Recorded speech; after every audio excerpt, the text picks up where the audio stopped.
Okay, good morning, everyone, and welcome to this webinar, Developing a Port Community System and Electronic Single Window to Improve Trade and Business Facilitation in Barbados. My name is Andrea Power. I am the coordinator for Regional Cooperation and Integration with the Caribbean Development Bank, and I will be your moderator for the session this morning.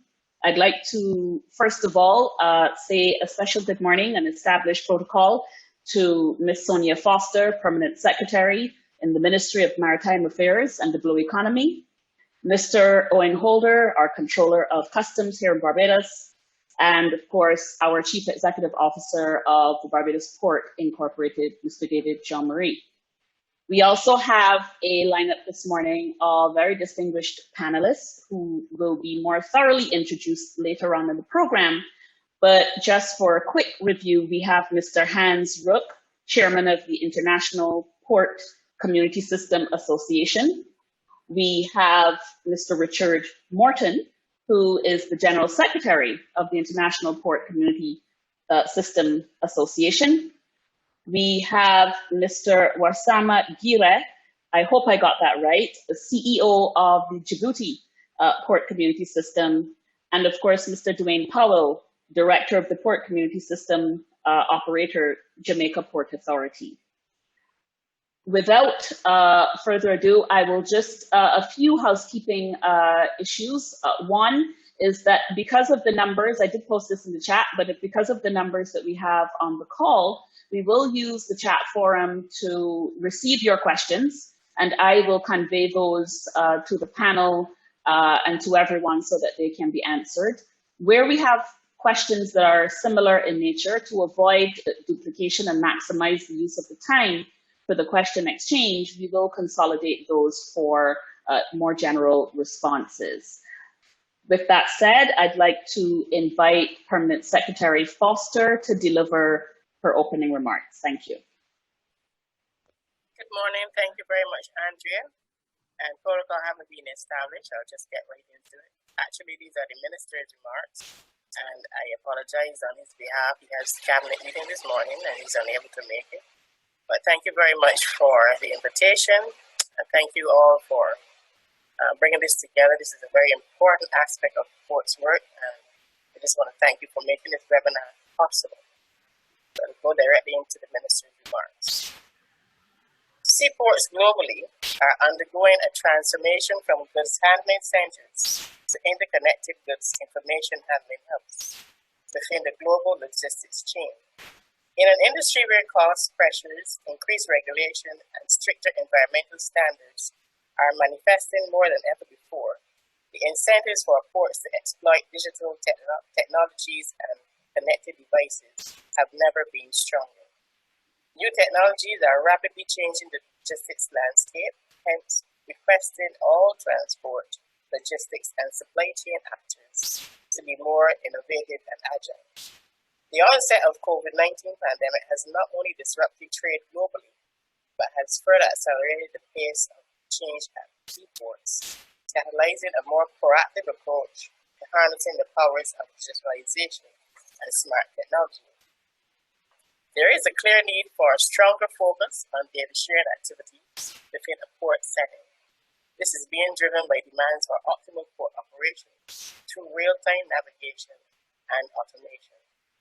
The Port of Bridgetown has been responding to the demand for change, re-engineering key aspects of its operations through technology, and its initiatives previously planned for implementation over the long term have been executed in short order to keep cargo flows moving. As a result, the Barbados Port Inc. is now boasting an e-payment platform, an online cargo tracking facility, an electronic appointment system for cargo collection, and enhanced border security screening protocols with expanded and improved CCTV coverage. Significant work continues in enhancing documentary and process improvements at the port. This brings into focus our work on the development of a port community system. The work schedule is on track, encompassing modules already developed, such as the Maritime single window. A port community system, or PCS, is a neutral and open electronic platform, enabling intelligent and secure information exchange between public and private stakeholders in order to improve the competitive position of the seaport community. It optimizes, manages, and automates suggested efficient processes through a single submission of data, connecting transport and logistic chains. Why choose to have a port community system? Our goal in developing a PCS is to enable information and operational collaboration among all regulatory agencies and commercial entities operating within the port to expedite cargo and cruise throughput. The primary reason is to reduce inefficiencies in port business processes. The second is to facilitate the smooth flow of electronic data. Electronic facilitation of goods delivery through improved data exchange will mean fewer delays in cargo movements. Identification of the main dysfunctions and development opportunities within the logistics supply chain is crucial to differentiating Barbados and improving its trade across borders rankings. At the same time, the port must be in a position to offer its services efficiently and at competitive costs. The smart port of tomorrow that wants to integrate into the new supply chain dynamic will need an integrated and seamless technology base that will reduce total cost of the supply chain to optimal asset utilization. Additionally, it will lower inventory costs through efficient cargo management and visibility of the entire value chain. The alternative option is to continue with a sea of paper, associated inefficiencies, inaccuracies, and far too much duplication of work. We at the Port of Bridgetown aspire to be a smart port of tomorrow. Achieving this objective, however, demands a collaborative effort. We are sincerely appreciative of the continued support of the Caribbean Development Bank in our quest to establish a PCS. The CDB has been instrumental in getting the terms of reference and the results and monitoring framework for our PCS. We are grateful for the cooperation of the Ministry of Energy, Small Business and Entrepreneurship, especially on its push for an electronic single window for trade, and the Customs and Excise Department for the key role it has been playing in this endeavor. We are pleased to have won international support for the Barbados PCS, as evidenced by the presence of the International Port Community System Association, represented by both Chairman, Mr. Hans Rupp, and Secretary General, Mr. Richard Morton, as well as representatives from Djibouti, CEO, Mr. Warsama Gurrieh, and Jamaica, Director, Mr. Dwain Powell. They have set the pace on implementation of port community systems, having recognized the need for a stronger focus on smart port development and better port-to-port integration and communication, where data and information sharing have become more common. We cannot ignore the rising tide of global digitalization and need to prepare for and invest now in our digital future. Port digitization is a long-term process which requires all port stakeholders alike to undergo continuous structural, functional, and strategic transformation. This morning's webinar is intended to kickstart discussion on the digital challenge and driving the needed change at port organizational and port community level.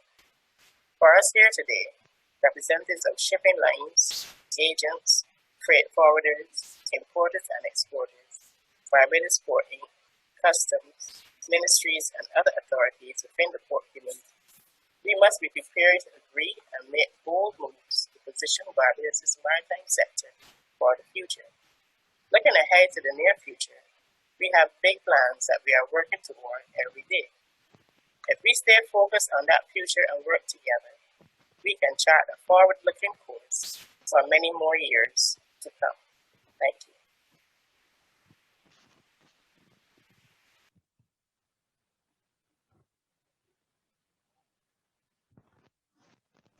Sorry, I was muted. I just wanted to advise that I am working remotely from home, so there may be a random young person moving up and down. So I do apologize upfront for the distractions, but such is the nature of the work environment in 2020. I'd like to invite now Mr. Owen Holder, our Controller of Customs, to deliver his remarks. Thank you, Chair. Good morning, all protocols established. Let me say thanks to the Barbados Port Inc. for inviting me to give my remarks for the opening for this webinar. I consider today as one of the major steps the Barbados Port Inc. will take in facilitating trade in our country. Customs, freight forwarders, shippers, inspection agencies, and other organizations need access to real-time information to effectuate timely and efficient operations, which can result in quick processing of imported goods. I believe the port community system is well placed to provide this information. The electronic platform is a spider's web of logistics intelligence, which are required for smooth, efficient trading. It relays messages and enables the reuse of data whenever required, so that the entry of data once in the system is now accessible by all stakeholders to facilitate easy and quick processing of goods. Furthermore, the system is capable of eliminating unnecessary paperwork which can clog up cargo handling. Its electronic data exchange capability can render an effective, real-time information system that is fast, focused, flexible, and multifaceted to achieve efficiency in processing manifest, vessel discharge and loading, customs clearance, port health and plant quarantine formalities, and the delivery of goods in and out of the port. As the Barbados Port Inc. sojourns through the process of implementing and operating the port community system, major decisions will have to be made regarding its operations. As you can imagine, my main focus will be on decisions surrounding customs operations. My experience of working with similar systems will lead me to ask a few questions, which must be answered regarding the operations of the system. How will the receipt of the cargo manifest operate? Will the manifest continue to be submitted to Executive World firstly, or will ship agents now be required to submit the manifest to the port community system initially? This question should not be taken lightly, given the legal implications of the process.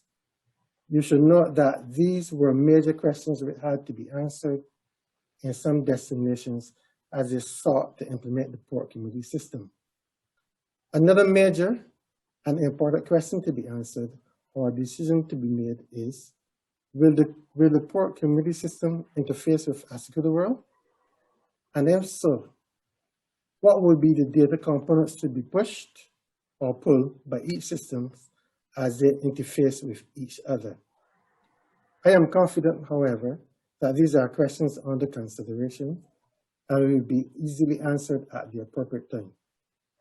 Overall, the Customs Department gives full support to the initiative and stands ready to be a meaningful and supportive partner for the implementation of the system. This is necessary given the close and sometimes inseparable relationship required between the two agencies as we conduct our daily activities.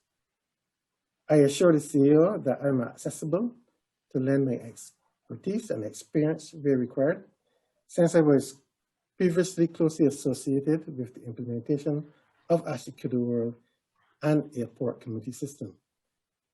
I wish the Barbados Port Inc. well in this endeavor, and I'm confident that the initiative will augur well for the success of the organization, trade facilitation, and the country on a whole. Thank you very much, and do have a good day.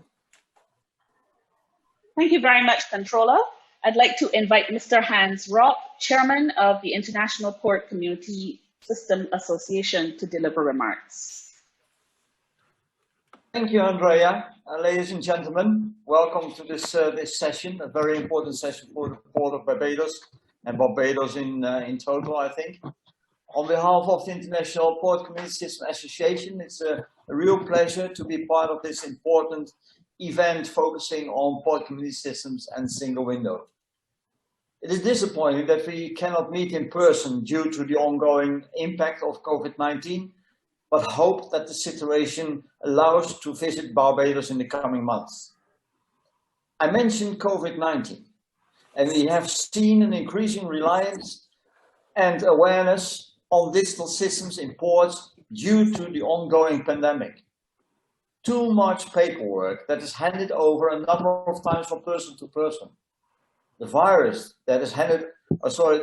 can remain for 4 days on paper. War on paper has to intensify. Digitalization is key, not considering if you should automate the processes, but just when. A port community system is the ideal tool to share, exchange data, reducing the amount of paper documents and enhance the logistics communication. As Sonia already mentioned, collaboration is key. Port community systems are critical trade facilitation tools combining the simplification of operational processes with that of the regulatory requirements to allow for a seamless flow of goods through the port. Due to these efficiencies, a PCS contributes towards the port users' benefits from an optimized logistic chain. Actually, is digitalization of these port processes something new? No, actually. The first port community systems were developed in the late 1970s, as I was just starting my career in logistics. Nowadays, we see a growing demand of these kind of electronic tools. It's obvious that ports using a PCS benefits from a correct and timely distributed data. No need to find out if it is profitable, but just introduce saving by a step-by-step approach. Smart savings in costs are a must. Supporting Barbados on the steps towards their PCS and single window additions is just one of the many activities of IPCSA that undertakes to support its members and the wider community. I will conclude by thanking Barbados Port, the Barbados Ministry of Maritime Affairs and Blue Economy, and Barbados Ministry of Energy, Small Business and Entrepreneurship for the support, and look forward to an interesting discussion and presentation from our speakers. Thank you. Thank you very much, Hans. And so we're going to go right into the presentations. Our first presentation is going to be by Richard Morton, who is the Secretary General of the IPCSA. Richard spent his early career working in European road, sea, and air freight operations. In 2011, he was appointed as Secretary General of the European Port Community Systems Association, which in 2014 became the International IPCSA. This association provides a voice for electronic data interchange operators within the complete logistics sphere and all modes of air, sea, and land. IPCSA, whose global membership now operates in over 500 sea and airports, handling the electronic exchange of information for in excess of 500 million TEUs and 10 billion tons of cargo. In his role as Secretary General, Richard works to support international organizations on trade facilitation, including the United Nations, the World Customs Organization, World Trade Organization, the European Union, and the International Maritime Organization. He is also an expert for the UN CFAC and has been appointed for a second time to the APEC E-Commerce Business Alliance Expert Council. He also supports organizations around the world in how to develop community systems and single windows, drawing on the global experience and knowledge of IPCSA. So over to you, Richard. Thank you, Sonia. Thank you, everybody. It's a pleasure to be here today. As Hans said, it's a shame that we cannot be with you in person, but hopefully we'll be able to get across some of the areas around port community systems.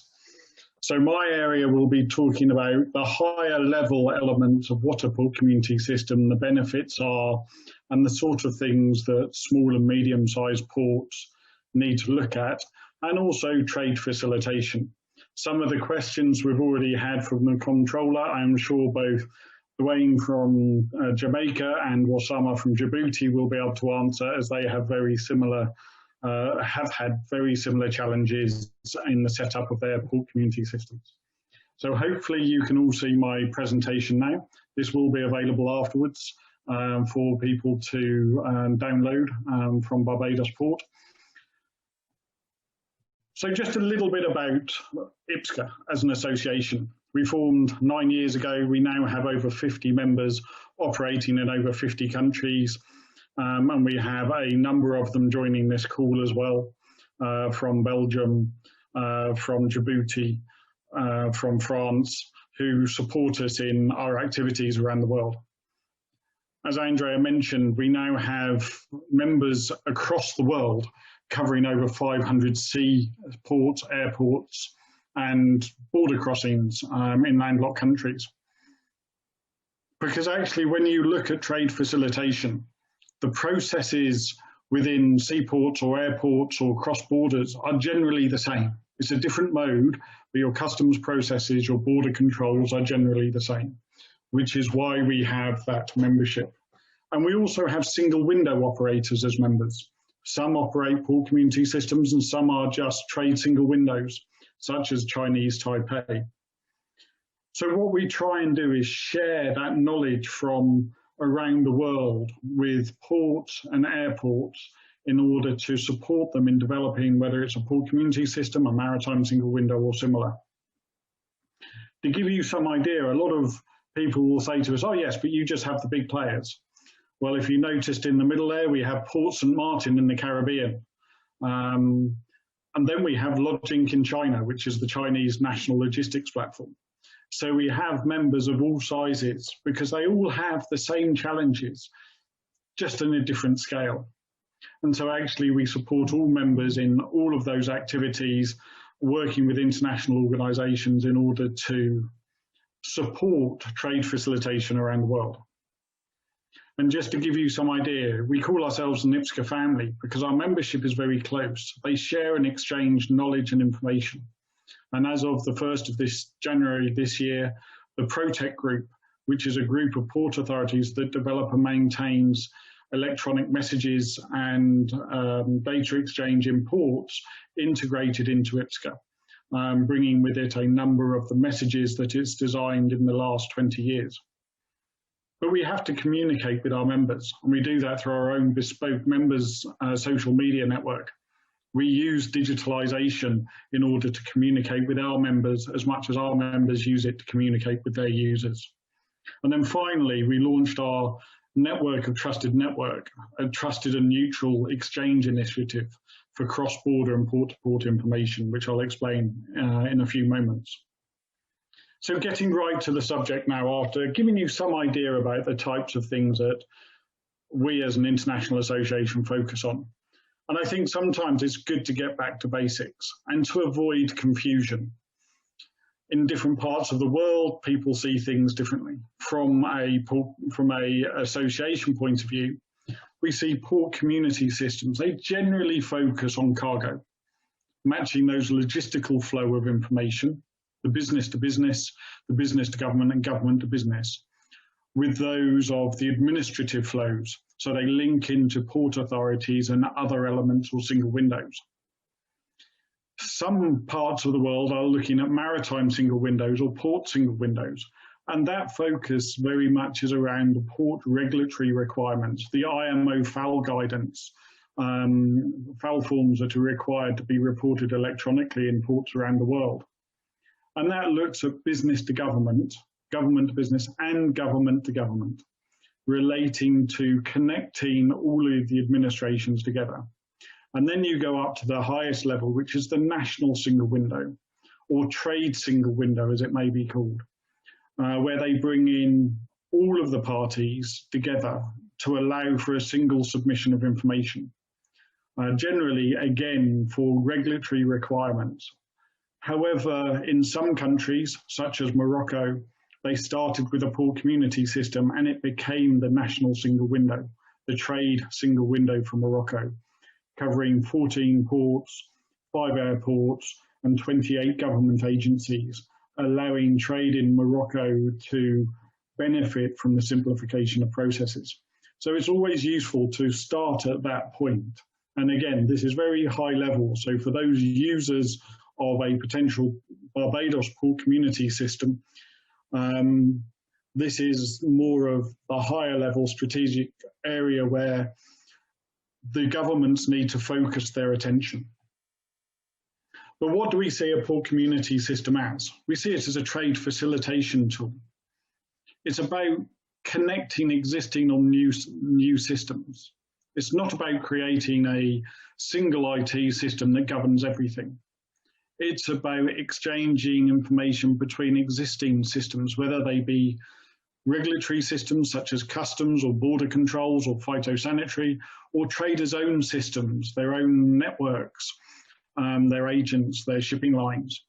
And so we very much see this as a single submission of information, and that's what the port community system actually supports. And not to forget that the port community system is the only exchange platform that is linking the operational information, where are the goods in the port at a time, with the administrative situation or process, which is what status are my goods? Are they customs cleared? Are they cleared for inspection? So it should be noted that it's a process-driven approach. Everybody talks about data. Data is only useful if it's linked to a process. You can have all the data you like, but it has to be linked to the customs declaration process. So I think that's worthwhile just reviewing. So we've talked a bit about port community systems, and Andrea and Sonia quite aptly talked about the open and neutral electronic platform. But let's focus around a port community system is not really an IT project, but a change management project. It is about changing attitudes in both traders, government authorities and stakeholders to ensure that they are working together. You have to change mindsets, and that's the biggest challenge. If it was just an IT problem, it'd be relatively simple. The challenge is, can you get people to share and exchange data? Who is the trusted party? And the key part of a port community system is that they are a trusted third party. And a typical port community system is like this. It's connecting, as I said, those existing or new systems with all of the stakeholders in the port. It's not about one system, it's about taking information from one party, giving it to another, and allowing that to be translated into the suitable format that the parties need. It's a bit like Google Translate. You will get information, you'll put information in and you get information out that says the same thing, but in a different format or different language.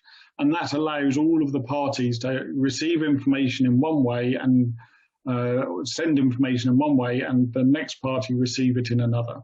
And that's one of the value of the port community systems. But again, focus around processes. It's not just about exchanging data, it's about the processes that that data relates to. As Hans has already said, port community systems started in the late 70s. So it's not new. And I think that's something that surprises people when you say that in the late 1970s and early 1980s, data was being exchanged electronically. Most people think it's something that's happened in the 2000s. So what have we seen in terms of the development? You've got your traditional data exchange platforms. We're now looking at networking of those port community systems and single windows around the world. And then you're moving forward into the intelligence systems, where port community systems merge into intelligence systems to actually help predict what information and what challenges there might be in movements of goods to reduce bottlenecks in trade. And when we talk about single window as well, single window port community systems, they both do similar things. They exchanging information between different parties.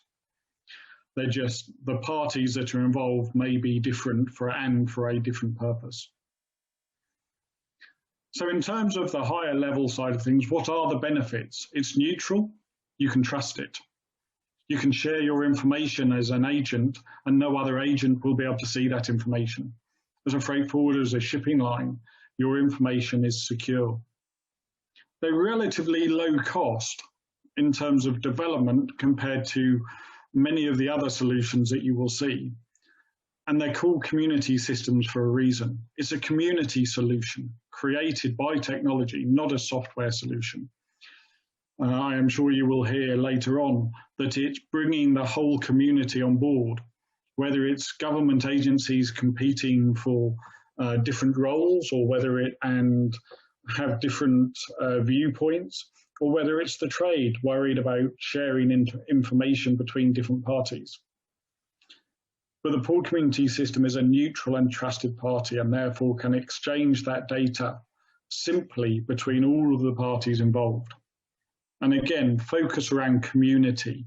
The community is key. So earlier this year with COVID, we produced some guidelines for port community systems for small and medium-sized ports. Why did we do that? Because we were getting more and more requests from ports around the world saying, can you help us? We don't know where to start. And so we decided to create some simple guidelines to allow ports to almost self-assess themselves for their readiness, rather than going to very expensive consultants and getting a report which they telling them what they knew already. So we created 12 simple steps, which are in line with our general guidelines on how to develop a port community system. But these are broad steps. You have to adapt them to your environment. And that's the other thing about port community systems. It's very difficult to buy an off-the-shelf port community system because you have to take into account the local environment, the stakeholders, the regulatory requirements, the port requirements, the language, those types of things. So buying one off the shelf doesn't always produce the solution that you believe it will, because it hasn't started from the bottom up, which is working with the community to develop the processes that are critical for them in the ports. And overall, the guidelines help support the digitalization of ports. But importantly, we didn't categorize what a small or medium-sized port is. That's normally the first question people ask us. Why? Well, if you take a port in the Caribbean, it might be a small port compared to Rotterdam or Shanghai, but in the Caribbean, it may be a large port. So you have to take it into context. So that's why we didn't categorize, because you will know where you are as a port within your region and how that works for you. And you can then help compare that with other ports around the world. Actually, in 2011, we developed our guide on how to develop a port community system. Again, a very simple guide of 12 steps. But actually, it's only when you start getting to steps 9 and 10 do you really look at information technology. The rest is about bringing the community together. And that guide is still being used today around the world in ports such as Abu Dhabi, where they developed Magda Gateway. They use this guide as a way of showing them how to develop their port community system and sharing information with others. And that communication with the community is one of the key elements. So within our guide for small and medium-sized ports, we came up with 12 steps again. These are in line with the guide I just showed you. The first is create a common understanding. For those that have been involved in maritime single windows, I see representatives of the International Maritime Organization that have joined. Long discussions are held between different member states, between different ports about what is a single window, what is a maritime single window, what does it mean?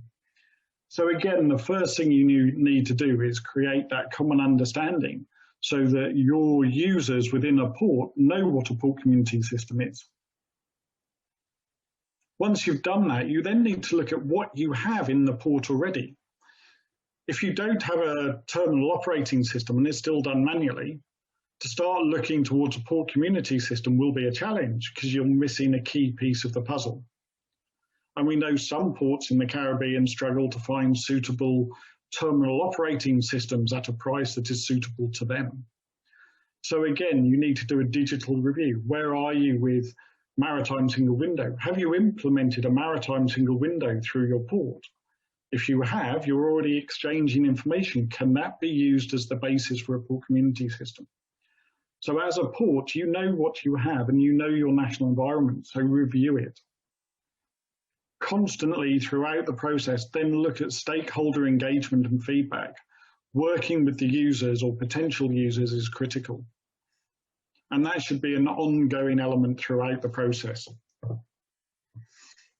Then you look at business and business models and governance models. You need the right business and operating model to make sure, one, it's sustainable, two, it's resilient, and three, it's neutral and trusted. And in different countries, that may mean different things. It might be a completely private company that has a concession for a port community system. It might be a private company that historically developed the port community system and is now running it and is trusted by the stakeholders. It might be the Port Authority. It might be a single window. So again, making sure you have the right governance in place ensures that users trust the port community system to exchange potentially commercial information with the parties that they wish to do it. You then need to look at the infrastructure options for the technology. Are you cloud-based? Some ports may not even have a fully operational IT department. They may have one person that is doing that part-time, depending on the size. So you have to consider the type of infrastructure options that you have. Do you manage it yourself? Is it a cloud-based? Is it a service-based structure? And of course, data security and understanding of that. One of the big things that comes up is my data secure? Somebody can hack into it.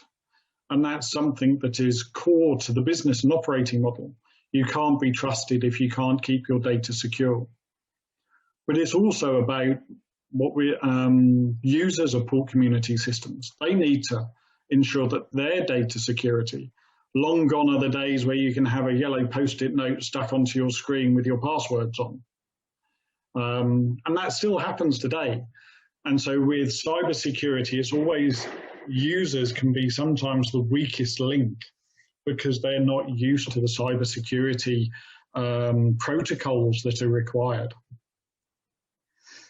We then go into the final 6 steps. No big bang. Don't try and create one system that does everything in one go. How many times do we see governments fail with implementing IT solutions? Look at it on a modular basis, on a phased basis. Plan it.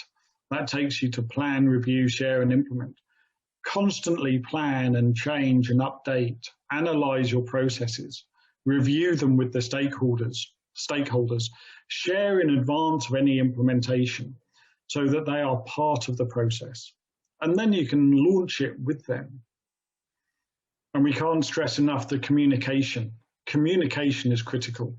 Telling people what is happening, telling them the good, the bad, and the ugly, making sure that they can actually understand the challenges that there are for this and where they can help.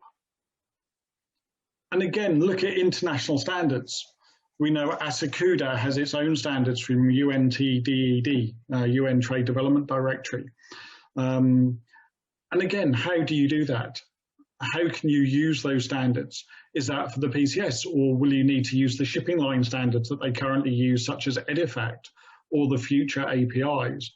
And also, if you're dealing with maritime, you have just released this week last week is the IMO FAL 5 Circular 43 on the revised IMO electronic compendium on facilitation and electronic business. That is a data model that is going to have all of the data elements required for maritime. And it's harmonized with the International Standards Organization, the World Customs Organization, and UN CFACT. And that's where the International Maritime Organization has had great success in bringing the different standards organizations together. So it allows choice for which standards to use, but provides interoperability between them. And with technology, don't follow the herd. Just because you hear about, let's say, blockchain as an example, doesn't mean it's the right one for you. Make sure you choose a technology that is appropriate to your processes, that is appropriate to your business. And always remember that if you want to stay the same, if you want to stay doing what you're currently doing, you do have to change.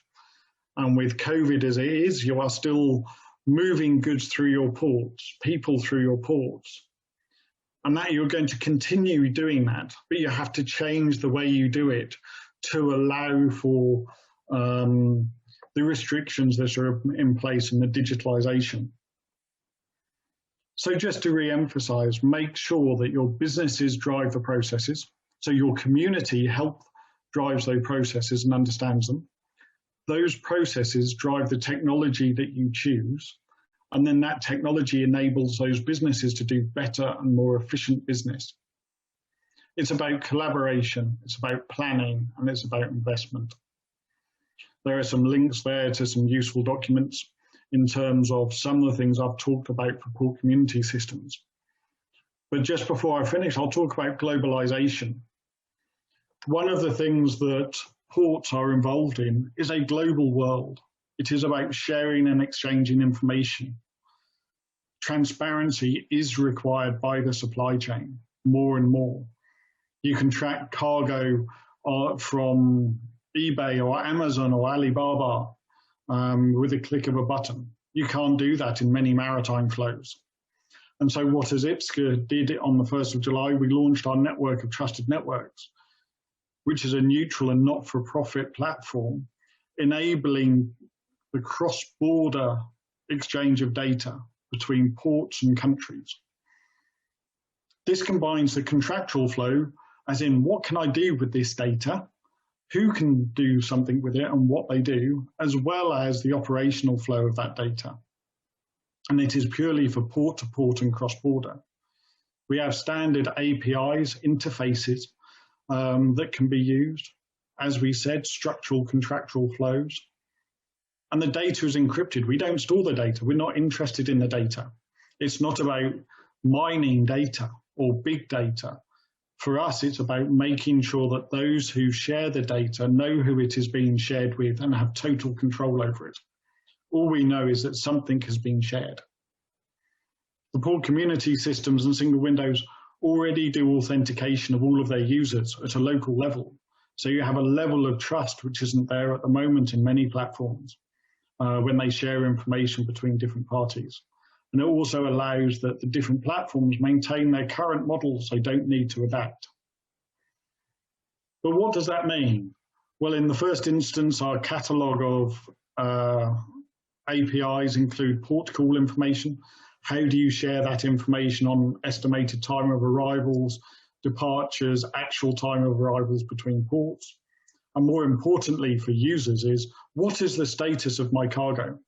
If cargo leaves Barbados and goes to Antwerp, you'll be able to identify that it's landed in Antwerp and the cargo status of those goods and whether they've left the port, simply by connecting your port community system with that of the Port of Antwerp.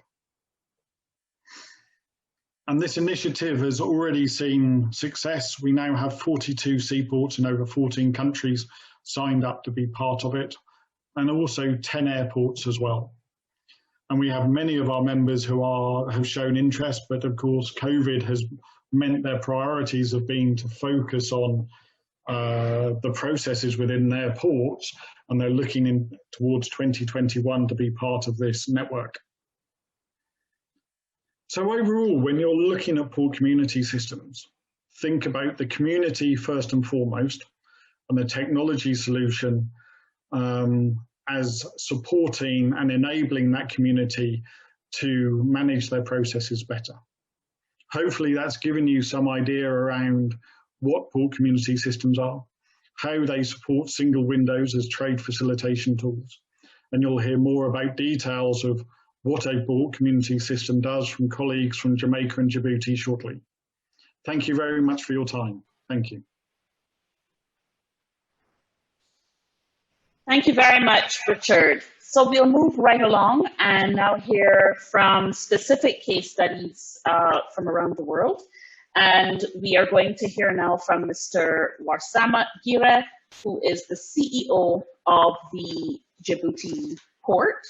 And just for further information, he's the managing director at the Djibouti Port Community Systems, has been managing the PCS from its inception in 2016 until its launch in 2018.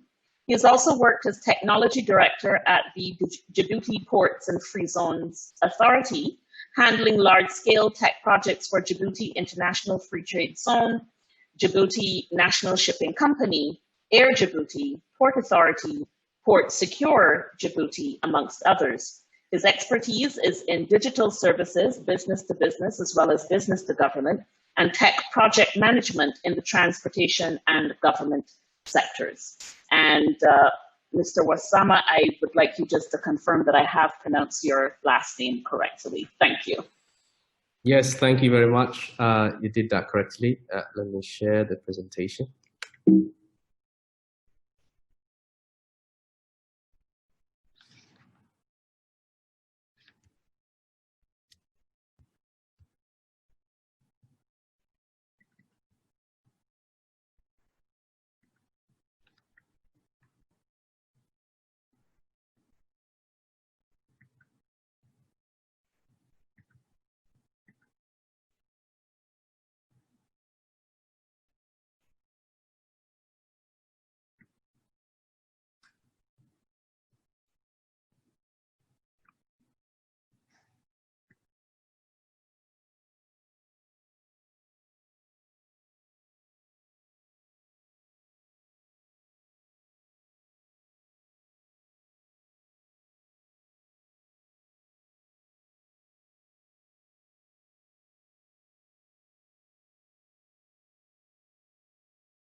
Okay.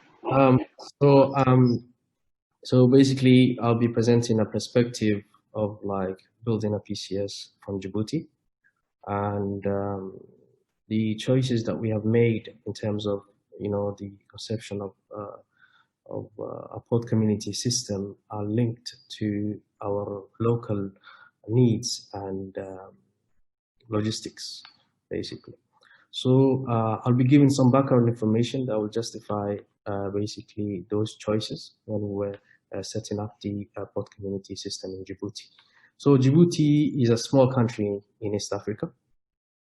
Population is less than 1 million, around 960K. The economy is a service-based economy, especially focused on maritime and logistics services. So being a small country, we also serve as a maritime gateway for Ethiopia, which is around 18 million people. So 85%, it's understandable that 85% of our transactions of basically import-exports are towards transit to Ethiopia. So in order to develop those activities, we have invested $1.2 billion building new ports and free zones. Ports are like specialized ports, for example, general cargo specialized ports, terminal containers, multi-purposes, and also we have a salt export port to export our local products. We are also put a lot of focus on free zones because a lot of industrials, they go to Ethiopia to set up factories, and they use Djibouti as a logistics base. and they are very interested in setting up free trade companies to avoid taxes, because most of their imports, exports are going to Ethiopia. So we have developed 3 specialized free trade zones for general trading, light industry, and energy products. Energy products because there were recently some findings in Ethiopia when it comes to oil and gas. So we are currently building a pipeline from Ethiopia to Djibouti to export it from Djibouti. So this is a map of the area. So you have, you can see Djibouti is at the Bab el-Mandeb Strait, which is between Yemen and Africa. So we have around 30,000 ships passing along our coastline every year. So one of our strategies is to provide better maritime services for those ships passing very close to our ports. In terms of transshipment, we're trying to attract transshipment business. For that, we have recently set up feeding services through Djibouti Shipping Company. And we have also increased the maritime services such as bunkering services, where we provide oil or I would say fuel bunkering in the high seas. So as you can see, we are very much focused towards regional integration, especially Ethiopia, to provide all the transit services to Ethiopia. But also recently, we have signed agreements with South Sudan in partnership with Ethiopia, where we are looking to reach the landlocked countries in Africa, basically, specifically South Sudan and Central African Republic. In partnership still with Ethiopia, a lot of the roads and connections between Ethiopia and South Sudan is in bad state. So this commitment was basically, there was a commitment from Ethiopia to build those roads, and they have started working on that, physically started working on that. When it comes to the rail connections, they have building a rail connection between Addis Ababa and Juba. That work is still pending due to the situation in South Sudan. So as you can see, this is the background, situation in Djibouti. So if we want all those basically companies, import-export companies in neighboring countries to use Djibouti, we have focused specifically on cargo tracking and equipment tracking as well when it comes to trucks and trains. So about Djibouti Port Community System. Djibouti Port Community System is set up under Djibouti Ports and Free Zone Authority. Has been set up to digitalize different processes linked to importing and exporting through the ports, airports, rail, and corridor.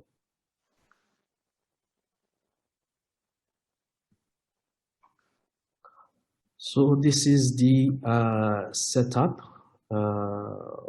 Basically, Djibouti Ports and Free Zone Authority owns all the ports, free zones, the airline, to the road corridor as well company. So this entity comes directly under the presidency and does not go through the Ministry of Transport. And this, they have been allowed this freedom to invest along international partners in all these infrastructures to better serve the strategic vision of improving the maritime and logistics services in Djibouti. So most of the connections we have made, integration we have made with the ports and the different ports and free zones are basically our sister companies, and it was quite easy to set it up. We only have Custom, who is a partner in this project under the Ministry of Budget, and our partner, the Customs, have been very accommodating, especially recently, and we have started integrating, especially on the manifest, which is coming due this coming month in November. So these are the stakeholders: customs, the Port Authority, the seaports, rail operators. We have finalized the connection with the seaports. We are currently working on rail, and after that, we are going to move on to the airline. So we have the freight forwarders and shipping agents and free zone importers and exporters, because a lot of the importers and exporters in Djibouti are based in the free zones. And we have also the banks for the online payments.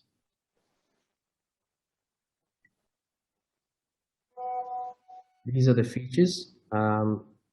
There are around 6 to 7 main features that have been developed in phases. So we have the vessel management, anything to do with vessel registration, vessel ship particulars, which used to be sent, the documentation of the vessel used to be sent to 3 or 4 different parties in the past. Now, as long as they register online once, the documentation, it is approved by the Port Authority, and the database is available, the registry is available for all the ports to use. This has also simplified the activities of the shipping agents, as they only have to register a vessel once until when their next documents are due in the next 5 years or 6 years. So we have arrival and departure management, which is compliant with the IMO 7 file forms, dangerous goods, crew list, all these documentation, vessel arrival, cargo declaration, all of these are basically submitted online, approved by the Port Authority. You only have the berth application that is approved by the terminal operator. So we also have the cargo management, anything to do with loading list, unloading list submission from the shipping agents. What else? Basically, you have the forwarding businesses documentation for the cargo clearance. You have custom integration. We have recently finalized development on customs.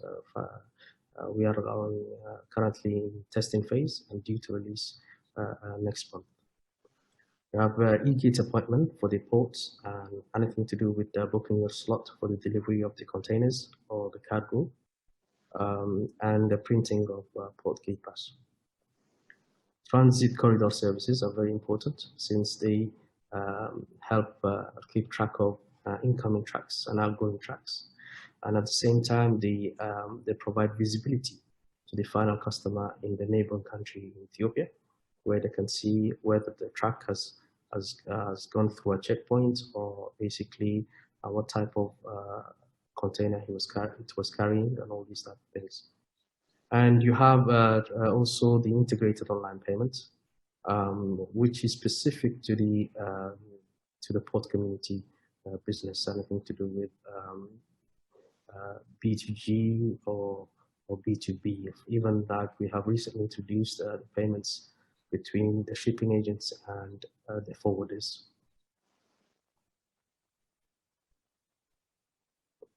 So these are the services that are available for the shipping agents. So like we have talked about, vessel registration, arrival report, vessel arrival declaration, departure declaration, and berth request, mooring request, tug request, e-manifest for the submission of manifest, loading and unloading list, invoices, pay plan, e-port clearance. E-port clearance was very important in our community, because before that they had to go physically to the Port Authority and request signed port clearance for the vessel to leave our ports. And since recently, they only have to request it online. The approval is online, and they can just send it to the vessel master through email, and the vessel can leave our ports basically. So this example of the port community system dashboard, where the shipping agents can check the performance of the port, even like how long before the berth request was approved, and they can even check the performance of their own agents, staff. We have seen that for a number of cases, the staff did not submit properly the documentation on time, and there was a lot of basically complaints where the ports were charging the shipping agents for late submission or for non-submission, and the shipping agents were saying they have submitted the documentation and everything. So with the introduction of this port community system, everything is recorded, and even the management of the shipping agents company, they can check the performance of their staff. Basically, they're doing the properly and submitting the required documentation online on time. Well, these are the freight forwarding services, the e-delivery order, DO invoice. We have recently digitalized the interaction between the shipping agents and the forwarding agents, especially with the delivery of the DO documents. We have specific cases in Djibouti where they do not have to submit the original bill of lading, because the original bill of lading is the main thing that forces the forwarding agent to go to shipping agents to retrieve, to submit or provide the original bill of lading and get the delivery order. So in certain cases, for the multimodal, we call it the multimodal process. They don't have to do it. They don't have to go there physically. They can submit it online and pay online and get their e-delivery order online. So you have also the port fees invoice, where they can track, basically they can request the port fees invoice. They get the draft, they pay online if they want to. Once they pay, and they're provided with the final invoice. And they also have in their account all the payments they have submitted to the ports, and this is very useful for them in case they lose some documents, they lose some invoices. They can still print it from the system, all the invoices that were provided by the ports, the Port Authority, all these different entities. So online invoicing is integrated, and transport order, booking, pre-gate, booking of the slots for the containers, gating, gate out, tracking, all these services are online. And you also have the export services like freight booking, shipping notes, empty return, empty release, all these type of services. We're working on custom declaration, which is due to be finalized at the end of next month or the beginning of December. And also finally, we have the corridor road pass for the trackers. For example, once they load the containers or they load the cargo, if they go into Ethiopia, they have to pay the corridor road fees since they're taking the road. So they can do it online. They can print the ticket or the certificate online, and then they can go straight to Ethiopia. The free zone companies were like, okay, guys, you're digitalizing the forwarding, the shipping agents, you're providing services online. We use those services, but we also want to have our free zone services there. They were using, because the free zone company can act as the forwarder themselves. So they were missing this part. So this is a request that was made by the free zone companies. They wanted to do all the administrative services for their companies within the free zone through the system. So these services, the only one that has a direct, basically relation with the cargo is the free zone gate pass. So the free zone gate pass also, any trucks or movement of the goods moving in and out of the free zones has to have a gate pass. This gate pass can be printed through DPCS, and through that printing and the scanning of the pass, we are able to track it, and we are able to provide transparency to the final importer or exporter in Ethiopia about the movement of his goods or their goods in Djibouti. So these tracking services are provided mainly for the mostly for the logistics companies or the final importers, exporters in a neighboring country in Ethiopia. They can track the vessel status and container cargo tracking, the gate in and gate out of the ports in terms of trucks and cargo. They can even track the documentation, whether the booking of the time slot has been made, whether the documentation has been started, whether the invoice has been requested. All these documentation can be tracked, the process can be tracked also from the neighboring countries, or the final customer can track it. And we have even recently included the tracking of invoices. For example, there are certain cases where because the neighboring countries, logistics companies, they have to rely on a local company to pay for them and to request to be paid back, for example.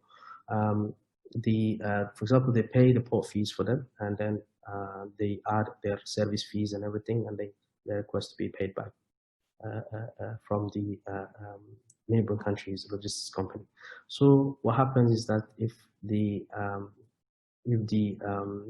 invoice has been, if there's a fraud and the right amount has not been basically displayed, the neighboring countries' customer can check through DPCS the correct amount of that particular invoice if they have the invoice number, and they are able to see it from our system, the correct amount of the invoice itself. So these are the from the manual process to the online process, the difference.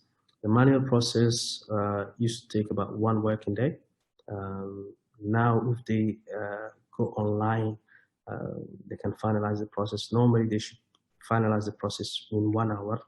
That's the target that has been placed. And but we see that the average completion time is 110 minutes, so just below 2 hours. So we are working towards the 1 hour objective, but right now the average we are getting is 110 minutes, which is around 1 hour and 50 minutes, I think. The custom clearance is online, but is done through Asecura instead of DPCS while we are finalizing the integration. So currently they're using 2 systems, and for all their port documentation and port processes, they use DPCS. For the clearance of declaration, they use Asecura. They're still able to achieve 2 hours or just below 2 hours as well for the complete finalization of the documentation.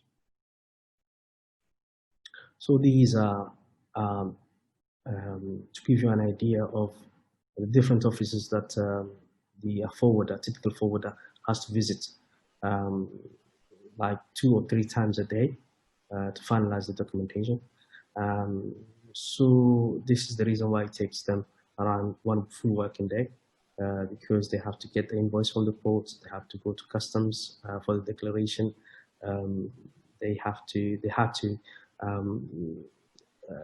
go back, prepare the check, come back again for the booking of the slots, and provide all these documents to the driver of the truck to get or receive the containers of cargoes from the port. So through digitalization, we are able to reduce that timeline to just below 2 hours.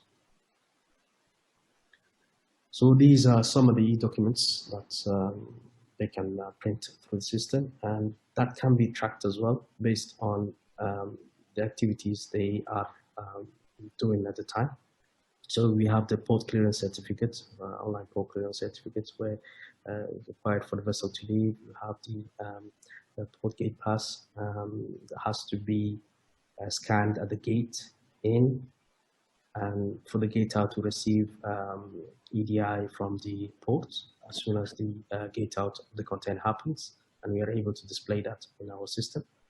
You have the Djibouti Corridor Road Pass ticket, which has to be scanned in at least 3 different checkpoints while leaving the Djibouti towards Ethiopia. And once they get past these checkpoints, the final customer are able to see the progression of the cargo towards the neighboring country. This is an example of what a typical customer may see if they search for a gate out, a particular gate out. They can search by bill of lading, they can search by truck number, and they're able to see the time of the truck, the gate in and the gate out time. They can see the weight of the cargo, the cargo name. This is a particular bulk cargo weight, and this is for transit. So they're able to check all this information. And this is also to combat a sort of black market that happened in Djibouti, still happens from time to time, where the truckers are sent from Ethiopia, neighboring country, to Djibouti. And instead of bringing the cargo straight to Ethiopia, they stay for a couple of days and they work inside the country. And they try to bring cargo that they were not supposed to. And the final customer is being delayed because of that. So now, to increase the transparency, the final customer can check if the truck they have commissioned to bring out their cargo is what they are doing in Djibouti, basically. Are they transporting my cargo? Are they transporting some other person's cargo? All this can be checked at the port gate in, gate out, and the tracking of the corridor. So this is another example for container gate tracking. In and out with the container number and the truck license number. This is an addition that was requested by customers in Ethiopia. They don't know whenever the empty truck comes to Djibouti, they're not sure, or that truck, like I've said earlier, that truck can basically try and work, try and find some work in Djibouti while the customer is waiting for them. So in order to basically provide more transparency, we kind of show them, or they can basically check from the system if their truck has arrived in Djibouti. Empty truck they have sent has arrived in Djibouti and what time they have arrived, all this type of information. So these are the advantages, some of the advantages we have seen so far for the last bit more than 2 years of operation. So single submission facility has basically simplified the submission for the shipping agents. Berth allocation response time was reduced from 72 hours to 1 hour. A lot of these gains are directly due to digitalization. Instead of the person going all the way to the port, they can submit it online and get the approval online. And based on that, we have managed to save a lot of time.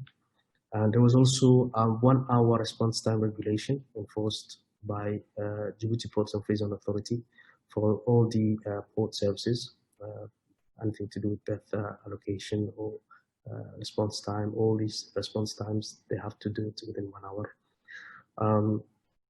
For the EPO clearance, they were able to save 5 hours and up to $650 for shipping agents, because most of the time the vessel had to basically leave the berth and wait for this document, the port clearance document, physical document at the anchorage. So they had to hire a tugboat for $650 and bring this document directly to the vessel master. So due to the digitalization of the port clearance, now they don't have to do that anymore. They can just get the approval online and submit the document to the provided document to the vessel master online or by email. The forward port documentation process, invoicing, slot booking has been reduced from full working day to an average of 110 minutes. We still have a lot of improvements to do on that side, and we can improve it up to 1 hour. This is what the goal we are working towards. The system has enabled better visibility of documentation process for logistics community, as well as the approval times and of authorities. For example, Port Authority approval, all these different approval times were not transparent before, prior to the implementation of the port community system.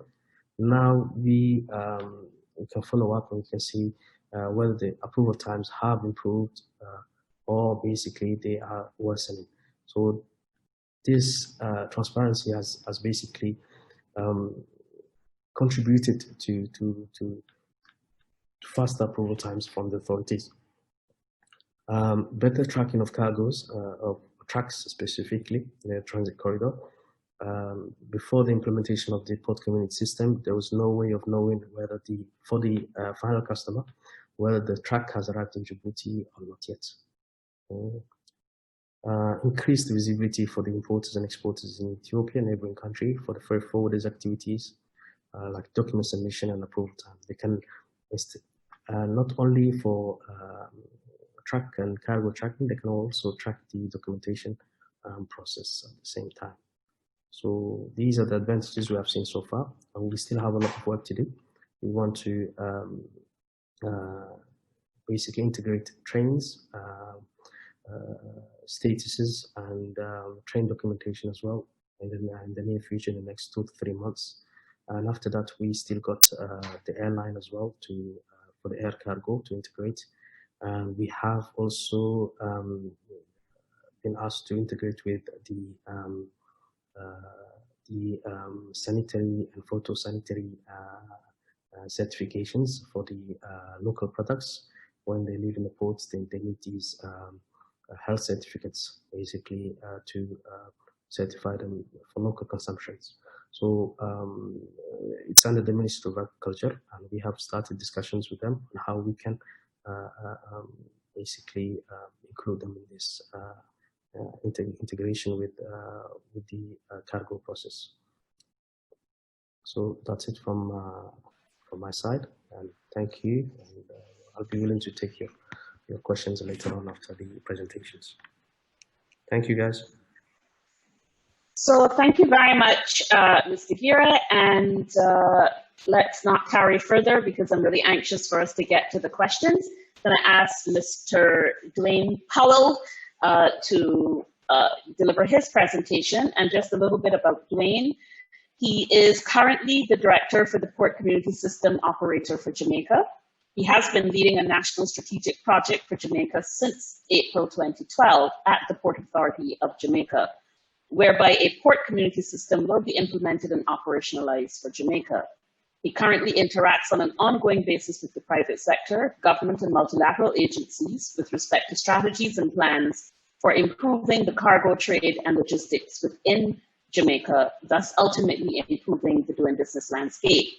He was formerly the Director of the Information Management Unit at the Jamaica Customs Department from 2009 to 2012, where he was responsible for providing full information communications technology support to all customs locations within Jamaica, and also custom relations support for all internal and external clients, which includes shipping agents, brokers, and importers within the trade environment. Currently holds a certificate in project management from UWI, customs risk management certification from the SEDET Foundation, and has a Bachelor of Science degree in Computer Science and Business Management from the University of Technology, Jamaica, and an MBA from the University of New Orleans. Dwain? Thank you, Andrea. Morning, everybody. I'm going to be giving you a brief presentation on our Jamaica's Port Community System project. I was thinking about in terms of the presentation and in terms of the other guests that are here, the other experts that have presented, and I think that the presentation so far have been very good. Feel free, as I said, to ask any questions through the chat and we'll try and answer them. All right, so the presentation that I tried to configure for today is really divided into two main areas. I'll be focusing on, in terms of the activities that we undertook initially at the start of the project, and then I'll draw very quickly in terms of some of the features and services that we have. Richard would have gone through this already, but it's always good to reiterate that a PCS is a neutral and open electronic platform. I really want to focus on that. That enables intelligent and secure exchange of information. And ultimately, I know that within the Caribbean, the discussion on customs, single windows, and port community systems is something that has been going on for a long time. It's still ongoing when you speak to the different countries, etc., in terms of the interpretation and the official definition for these various systems. As it relates to Jamaica, in recent times, Jamaica has undertaken a number of major trade facilitation initiatives, I would say within the last 4 years. Predominantly, Jamaica Customs has undertaken through UNCTAD to implement Asicuda World. One of our major terminal operators within Jamaica has recently implemented Navis, and Kingston Wharves Limited have also been utilizing Tideworks as their terminal operating system. So we have, from the terminal operator side, relatively modern terminal operating systems. In recent times, I think in 2019, the government of Jamaica signed a contract also with UNCTAD to implement electronic single window. And this project will be spearheaded by Jamaica Customs in collaboration with the regulatory agencies. And this project is focused predominantly on the license, permits, and certificates. Approximately 2 years ago also, the Ministry of Industry and Commerce undertook to implement in Jamaica what is called a Jamaica Trade Information Portal, TIP. And this portal gives importers, exporters, business operators, etc., all of the details, relevant information detail related to importing goods, exporting goods, etc., the procedures, the costs, etc., which we think was a very good project. And also the Port Authority of Jamaica commenced implementation in 2016 of a port community system. Ultimately, what do we want to do in terms of from a port community system standpoint? We want to turn paper into data. When we started this project, and it's still to a lesser extent now, the fact that in Jamaica we had a lot of very archaic processes, we had a lot of paper-driven processes, and you know, with paper, all of the risks that are associated with paper. And what we try to do is to re-engineer a lot of the processes before we try to automate and digitize them. When we started the project, in terms of our strategic objectives, we wanted to comply with international standards. Jamaica itself has a strategic goal in terms of becoming a logistics hub, and ultimately we wanted to empower economic growth by providing the business community with an easier way of doing business. Some of the key features for the PCS are we wanted to reduce paper as much as possible. I think for me, paperless is a misnomer, but that's a different discussion. As I said, we wanted to streamline a lot of the procedures, and I'll explain later on in the presentation how we did that. But business process reengineering is a key component. You see me repeating certain key terms throughout the presentation. Change management, business process reengineering, and engagement and communication are key pillars for the success of any major project like this.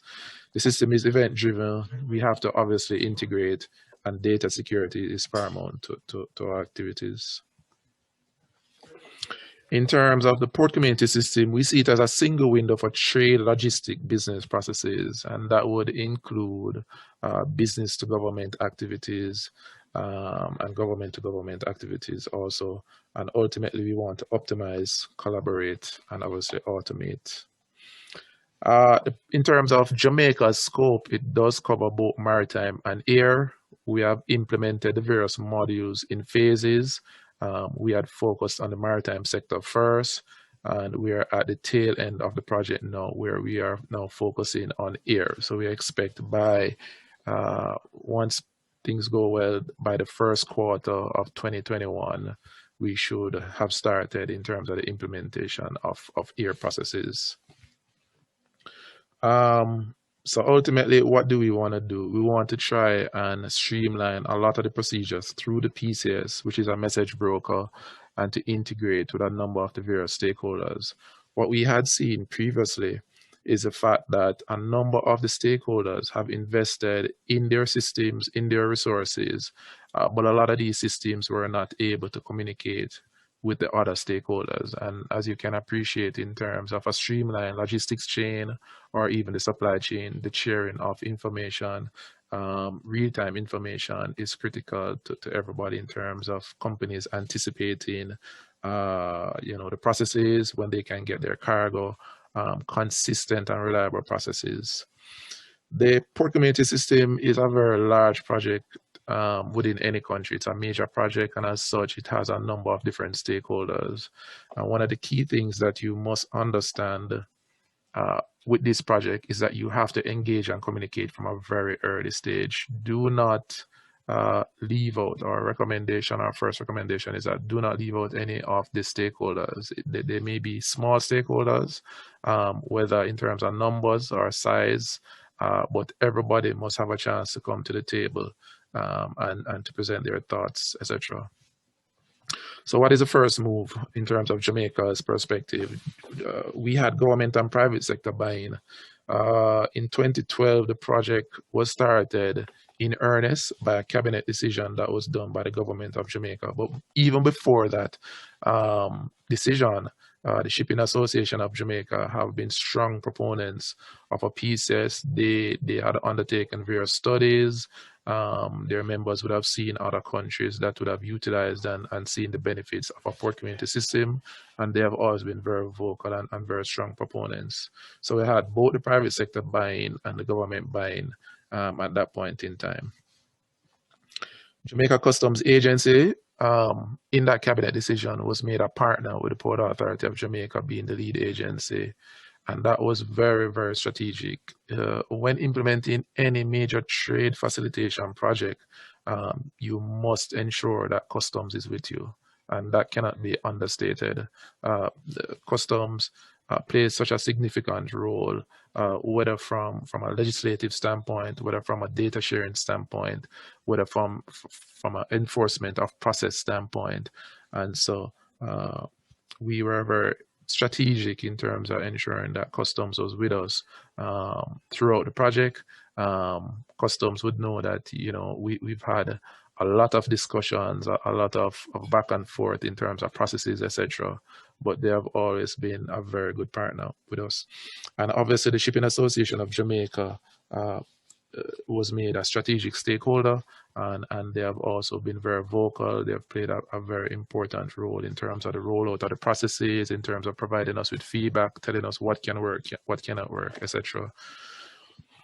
What is the second move? Knowing that you do not know. So at the time, Jamaica did not have the institutional capacity to undertake a PCS by itself. And what we did at the time was to acquire consultants to assist us in terms of scoping and crafting the project. And so the Port Authority had acquired consultants to assist us with the RFP creation because of the fact that we were going to be doing an international tender. The consultants would have assisted us also with the legal analysis, because you do have to look at all of the different pieces of legislation surrounding whether customs, the port, etc., in terms of data sharing, etc., etc. How do you make the port community system compulsory? We also looked at port processes and refined those port processes. So we would have had in-house our own business process reengineering exercise before we even went out. So we would have had an understanding of what we wanted. The commercial viability of a PCS is paramount in terms of your analysis also, because of the fact that it does take capital to build out, it does take capital to operate. In terms of best practices, we always recommend that you have a PCS operator, which should be a body that should be in charge of both implementing, training, providing help desk services and technical support to the PCS itself.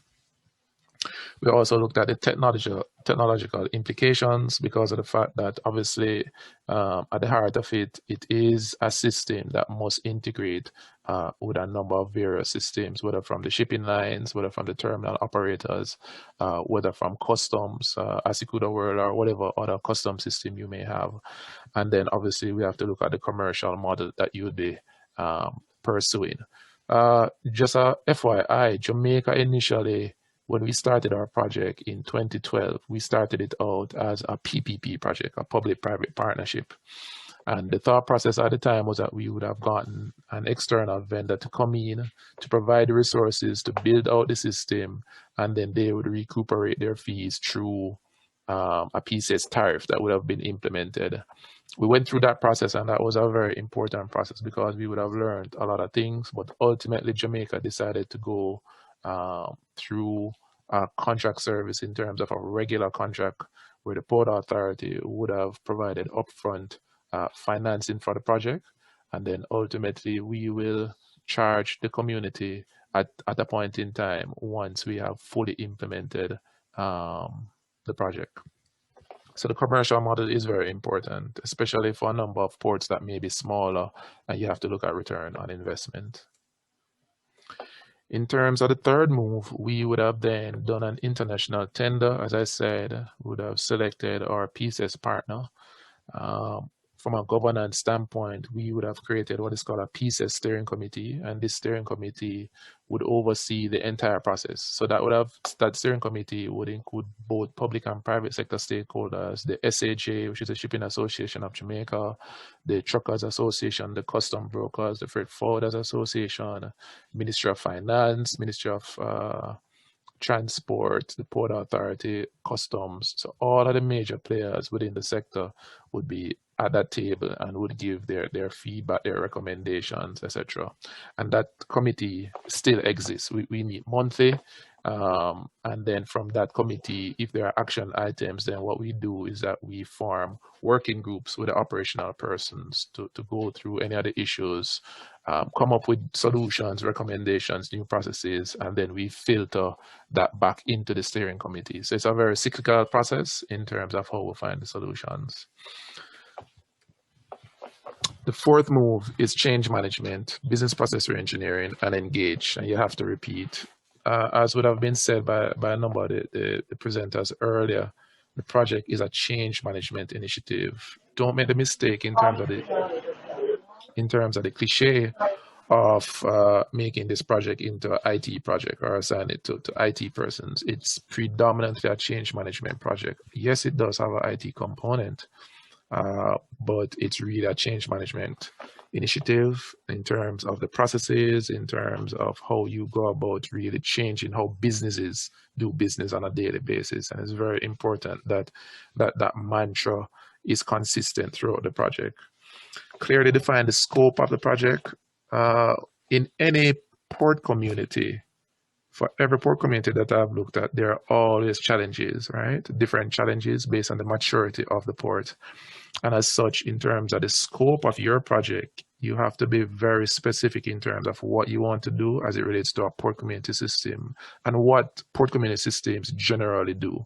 Because of the fact that once you start to engage your stakeholders, whether it be customs or the port community, there will always be needs. And you have to be very careful that you don't try to change your scope to try to meet all of those needs. And then what you have is a mismatch with what really and truly a port community system should be doing, right? It's not an end all or a fix all for all of the problems, but it will move any port along the chain in terms of once you have it implemented and running properly. Business process reengineering, as I've said earlier, is a key pillar.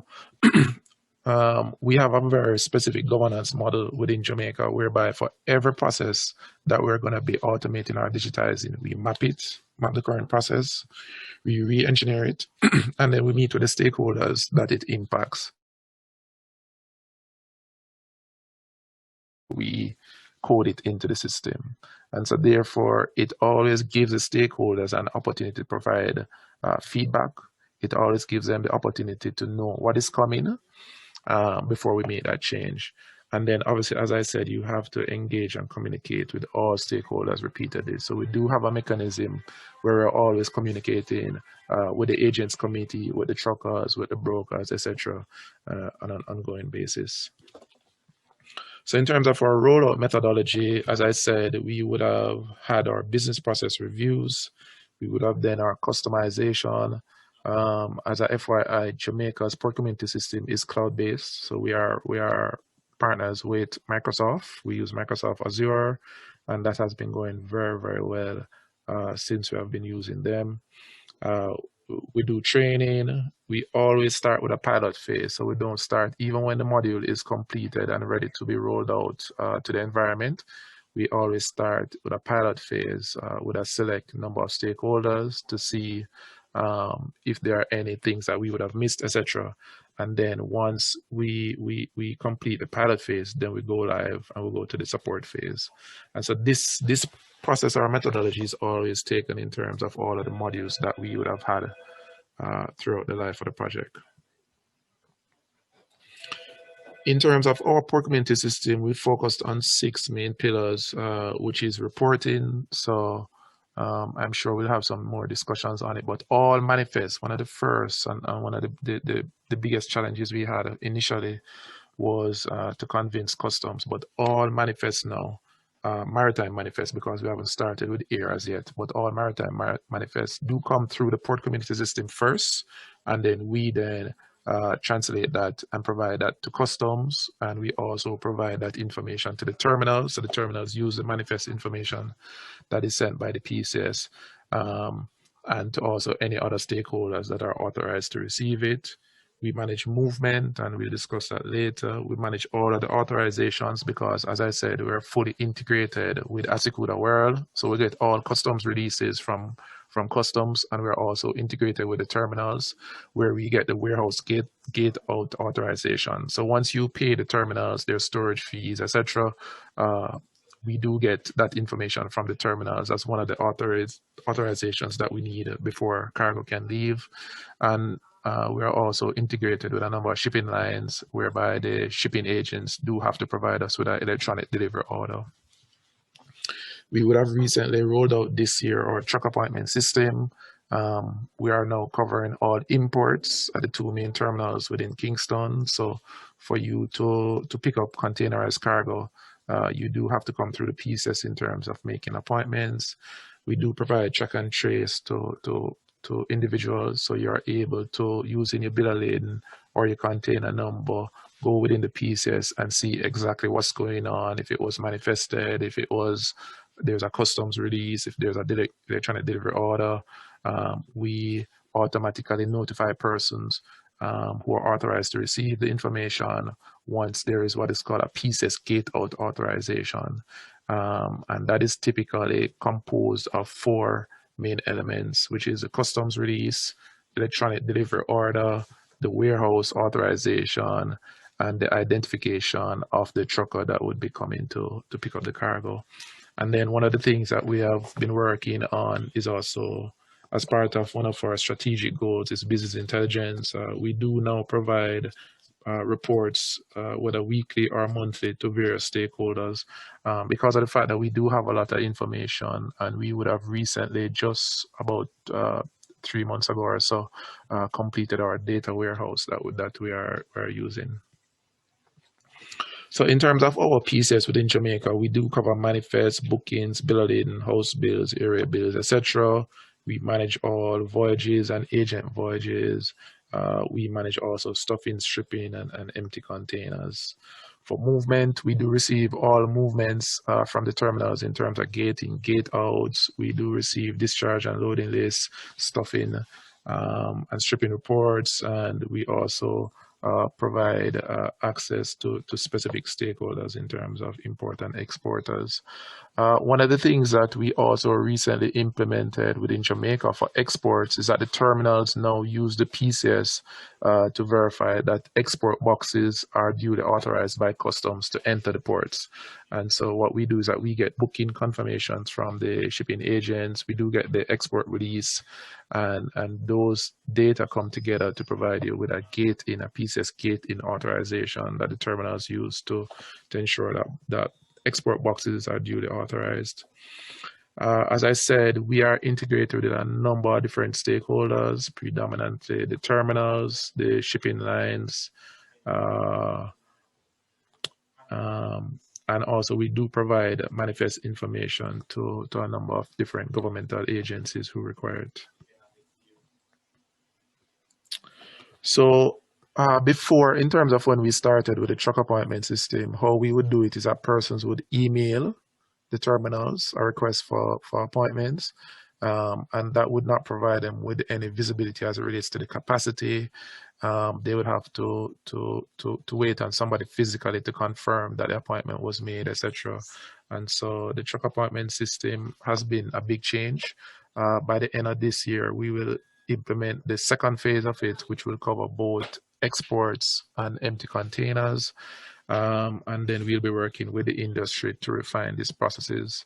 As I said earlier, you have to always engage. So us rolling out the module is really just the start of the process, not the end, because of the fact that once you roll out, then what it does is that it impacts ultimately on how businesses do business, how the truckers arrange themselves, how the terminals arrange themselves, etc. And so it will always be a work in progress. The Customs Authority also has full access to the PCS, and they're able to trace and track real-time containers. It shows the status and the movement history and a number of other information that customs may be interested in. As I said, as we go forward, business intelligence is a key component, not only for the terminals and for the Port Authority and customs, but also for the private sector. And on a daily basis, we do get different reports, requests, etc., for key KPIs, etc. One of the things that we had started when we started the project was the fact that we wanted to identify a number of key KPIs, key performance indicators that we would be tracking, and that those are some of the things that we still work on now on a weekly basis. So ultimately, what is the benefits to Jamaica? The core benefits for all parties involved are re-engineered processes, because of the fact that, as I said before, you don't want to layer on technology on inefficient processes, higher efficiencies and speed regarding port processes, particularly through automation and reduction of paperwork. With the advent of COVID, a number of the processes would have been highlighted that we have been able to implement, because of the fact that the PCS and also custom systems do allow you to provide the information to the relevant authorities through an online basis. So basically, that's it from us in terms of focusing on a number of the activities related to the preliminary processes that you would undertake in terms of acquiring a port community system. I'm sure there are a number of questions, but thanks.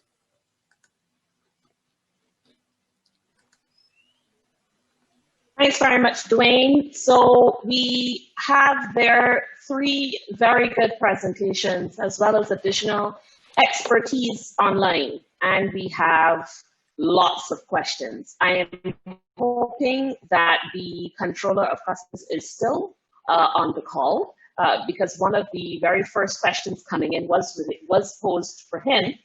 And in fact, I think there are a number of questions that have arisen about the integration of Asset World and how it has, how they plug and play, so to speak, with respect to the PCS. And that was one of the first questions that came up for the port. So I'm going to ask, first of all, well, there's one that is not necessarily PCS related, but it goes on. So this one is very targeted to Mr. Holder. So I will read the question. What is the status of the electronic single window that was funded by the Inter-American Development Bank in 2015 and built and delivered in 2017?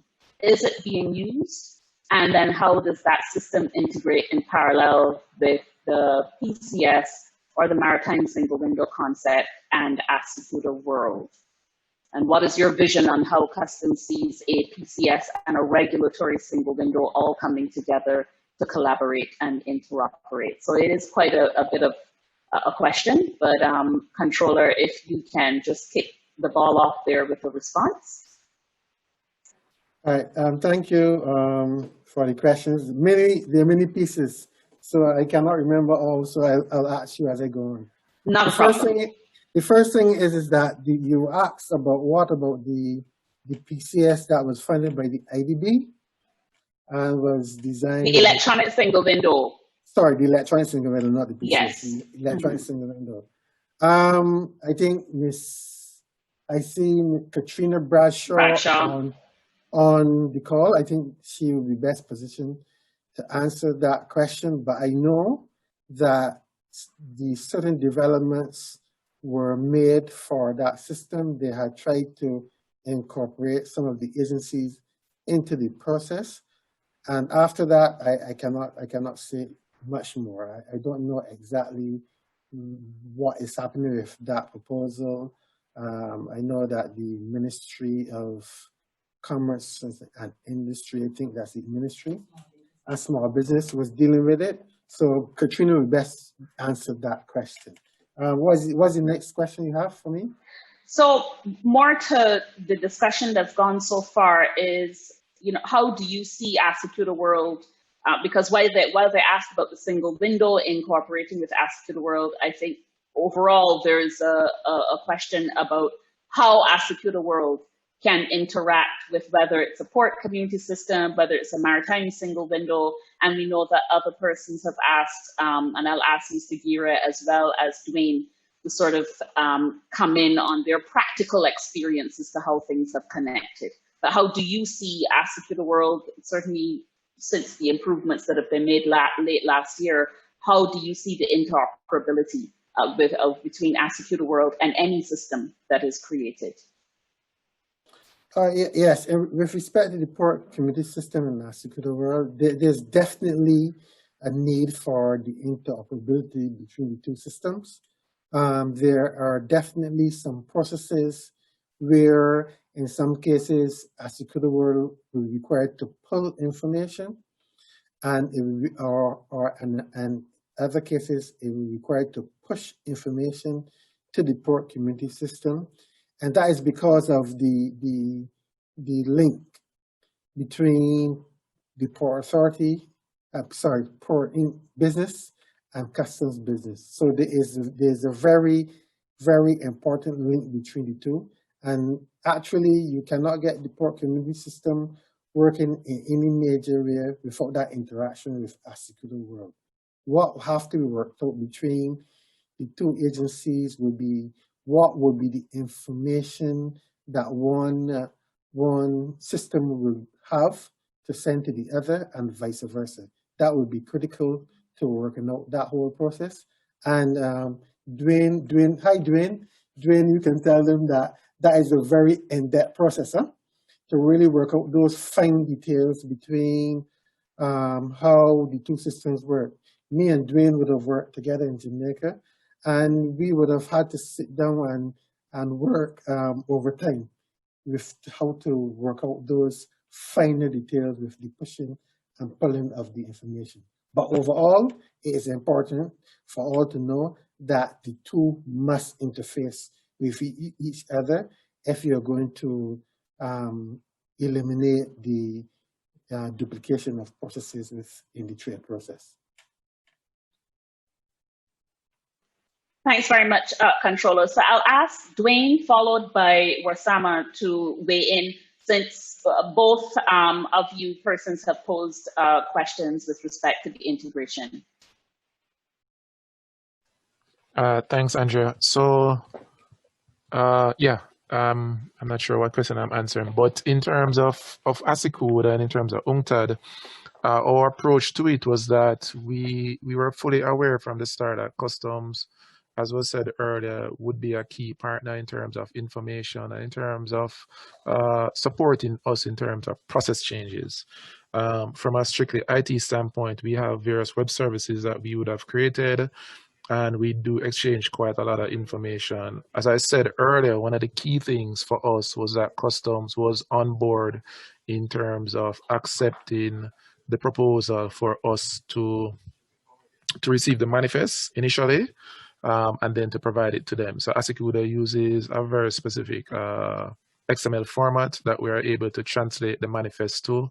One of the benefits to the port community that we saw immediately was that a number of the shipping lines who are international players were then able to resort back to their proprietary formats in terms of their manifest information, with a COSCAR, the different EDIFACT standards, and then that they use internationally. So they didn't have to necessarily scope it for Jamaica's use only, because of the fact that we operate as a message broker. So we are able to accept multiple formats and then convert it and send it to customs.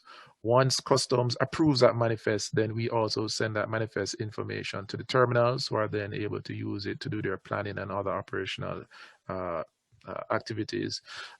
From a risk management standpoint, what we had done with UNCTAD and with customs at the time was that we actually had a specific contract through customs in place with UNCTAD to support the PCS activities, because of the fact that UNCTAD, as you can appreciate, is very busy in a number of countries in terms of implementing custom systems. And so what we wanted to do was to have a formal arrangement in place to support the fact that we needed these interfaces developed and to work with us. One of the things that can affect the project, a project like this, a PCS project, is the fact that you have to appreciate that it's different from an internal project within a company, because of the fact that with internal projects, you can manage the resources.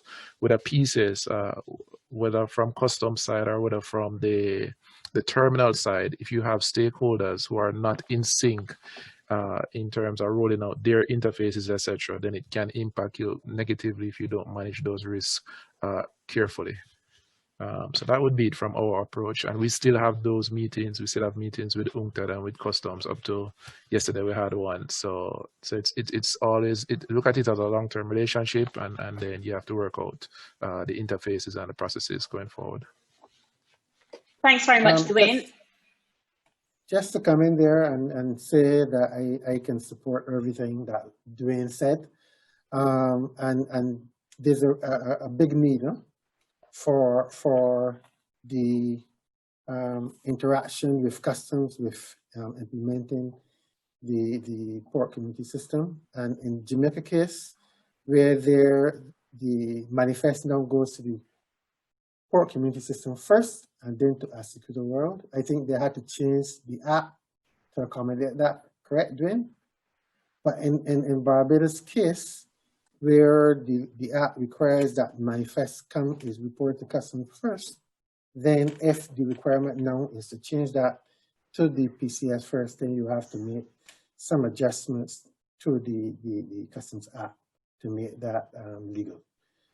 In all other cases, it's important that there's this link and this discussion, this interaction with customs, because there are a lot of data elements that are shared between the two systems that can be either captured in one system and sent to the other, and vice versa, to avoid duplication. So that too is important. And it might seem simple, it might seem straightforward, but when you get into the workings of it, it calls for a lot of work and a lot of discussion and a lot of understanding. And integrate to that whole process as well will be UNCTAD, who will provide that development work for the interface between UNCTAD and the port community system. So that is something else that you have to take in consideration when you're implementing the system, that UNCTAD will have to play a part in that web service development for the relaying of information between the two systems. Thank you. Thank you, Controller, for the additional clarification. Warsama? Yes, the same for our cases. It was not simple at all. We were in discussions with customs for the better part of a year. before it was agreed that the manifest should come first to PCS, and PCS would then distribute it or to provide it to customers through the system.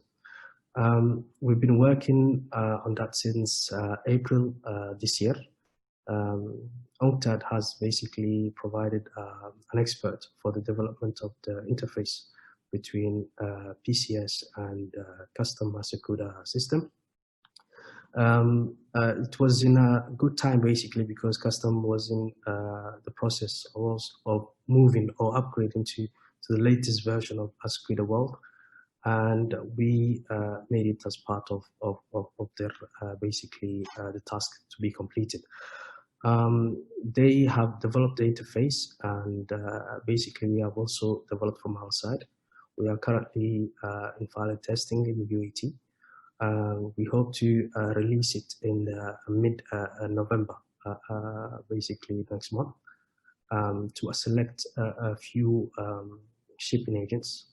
And it was agreed that in the pilot phase, all access will be removed from those specific shipping agents to submit it directly to customers secure the world, and they will have to submit it to PCS only, and PCS will provide it to customs. When it comes to the integration format also, Secure the World has its own XML format when it comes to manifest submission. So to make it easier, we have adopted this this format, UNCTAD basically XML format for manifest, and PCS is able to consume that file. And before that, it was very difficult also for the shipping agent because they had to submit it to PCS and also have to submit it to customs. So instead of submitting twice, they'll be able to submit it only once for basically submission of manifest. And the other issue we've had was that once they submitted through PCS, we had problems with synchronization because the ports used to receive the manifest as well, but the shipping agents, if there is any corrections to be made, they normally only correct on a security system, and the ports has no way of knowing basically has it been corrected or not. So it was one of the primary objectives to integrate these two platforms to provide a better services for the shipping agents.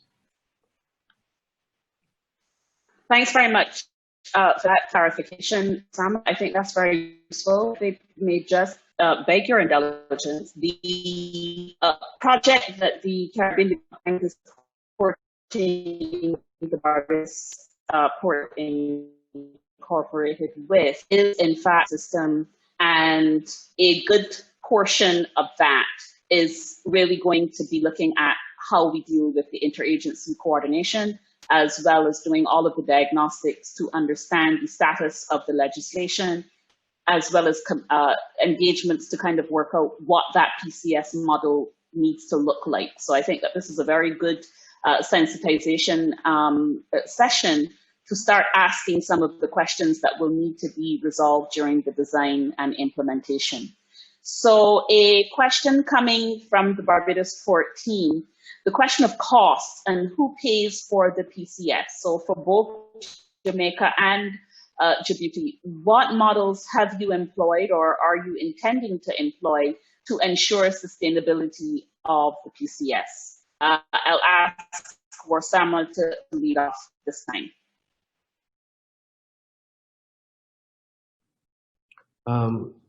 So when it comes to cost, this is basically a subject that the users are very sensitive to, and especially when you first start rolling out the services, the first question on the users' lips are like, how much is it going to be? At the beginning, it was provided for free for the shipping agents for like a year, and afterwards, once they got used to it and it was clear for them, and it was also for us from our side to give us the chance to assess the value of the system itself, because the value of the system is different from area to area, from region to region, It has to be specifically priced to the needs or to the region itself. So once we provided the system for a year, and basically we had made a lot of the submissions, especially the regulatory submission like manifest and loading list and loading list, the file forms, all these different submissions are basically mandatory for the shipping agents to submit, and they are approved by the Port Authority. So if they do not submit it, they have to pay a fine of $300 per submission, per document they missed. So it's easier for them to use the system. And so for these specific regulatory submissions or documentations, we had to make it free, since we said it was mandatory. What we are charging for is the services, basically 24/7 services. We help in the submission format, different submission format acceptable through the PCS, and integration with the shipping agent systems are chargeable. What else? Training was provided free at the beginning, but now it's a system that they have to use it, and past the first few months, if they require extra training, or if they have acquired new staff or new resources that they need training for. Training has a specific price. So these how basically we charge for the services. And also for the shipping agents, they like I've said, they have two options. They have the standard basically option, where it's free, only the limited and free services are provided, and they have the premium services, where they have a lot of extra help. They have extra user accounts and these type of things. So we had to be very careful about that, and basically customize it to the needs of the users for the payments of fees. Now we have been providing for free services for free for forwarders. We are due to start charging in the next couple of months for forwarders as well. Forwarders, we have decided to provide, instead of subscription fees like the shipping agents, they will have to pay transaction fees, because they've been using now for 8 months for the forwarding services. So they got used to it a lot more, basically, and a lot of them are ready to pay for the services if we decide to make it payable. So the strategy is that you either go through the system and basically get all your port fees invoices, port fee port documentation processing online, book your slot online, or you can go to the ports and get your slots there, or pay, go to the port cashier office and pay for your invoices there. And at this point in time, this is something that nobody is ready to do, and this is how we plan to charge for those forwarding services as well. And then you have finally the tracking services. The tracking services, our biggest, the market that we are looking at is Ethiopia. There's a lot more users there, and they have basically all their 85% of their goods coming through Djibouti. So for tracking services, it's payable in their local currency, and we are due to start that in the coming year in January. And we have in the meantime provided them the services for free as well. Thanks very much, Warsama. Dwain? Thanks, Andrew. So in terms of our commercial model, what the Port Authority decided when we started the project was that we would provide upfront financing for the project, de-risk the project, and then once that was done, we would then start to charge the port community. So we made changes to our legislation to support a PCS tariff fee. And what we will be doing, we haven't started as yet, but what we will be doing once we start is that we looked at different models throughout the world. In certain countries, what you have to do is that you have to look at, in terms of your environment, the type of cargo, the type of transactions, etc., and then create a business model or a commercial model for that. In Jamaica, we have a revenue neutral model. And then what we have done is that we have decided to charge one flat fee based on commercial transactions. Commercial transactions are defined by customs typically to be 5,000 US and over CIF, and also to charge a flat fee to the terminals per year. So those would be the two main areas in terms of how we would be financing the project once we start to charge. But ultimately what we wanted to do was to implement the project, show the persons the value of the services that they're getting, and then implement the charges.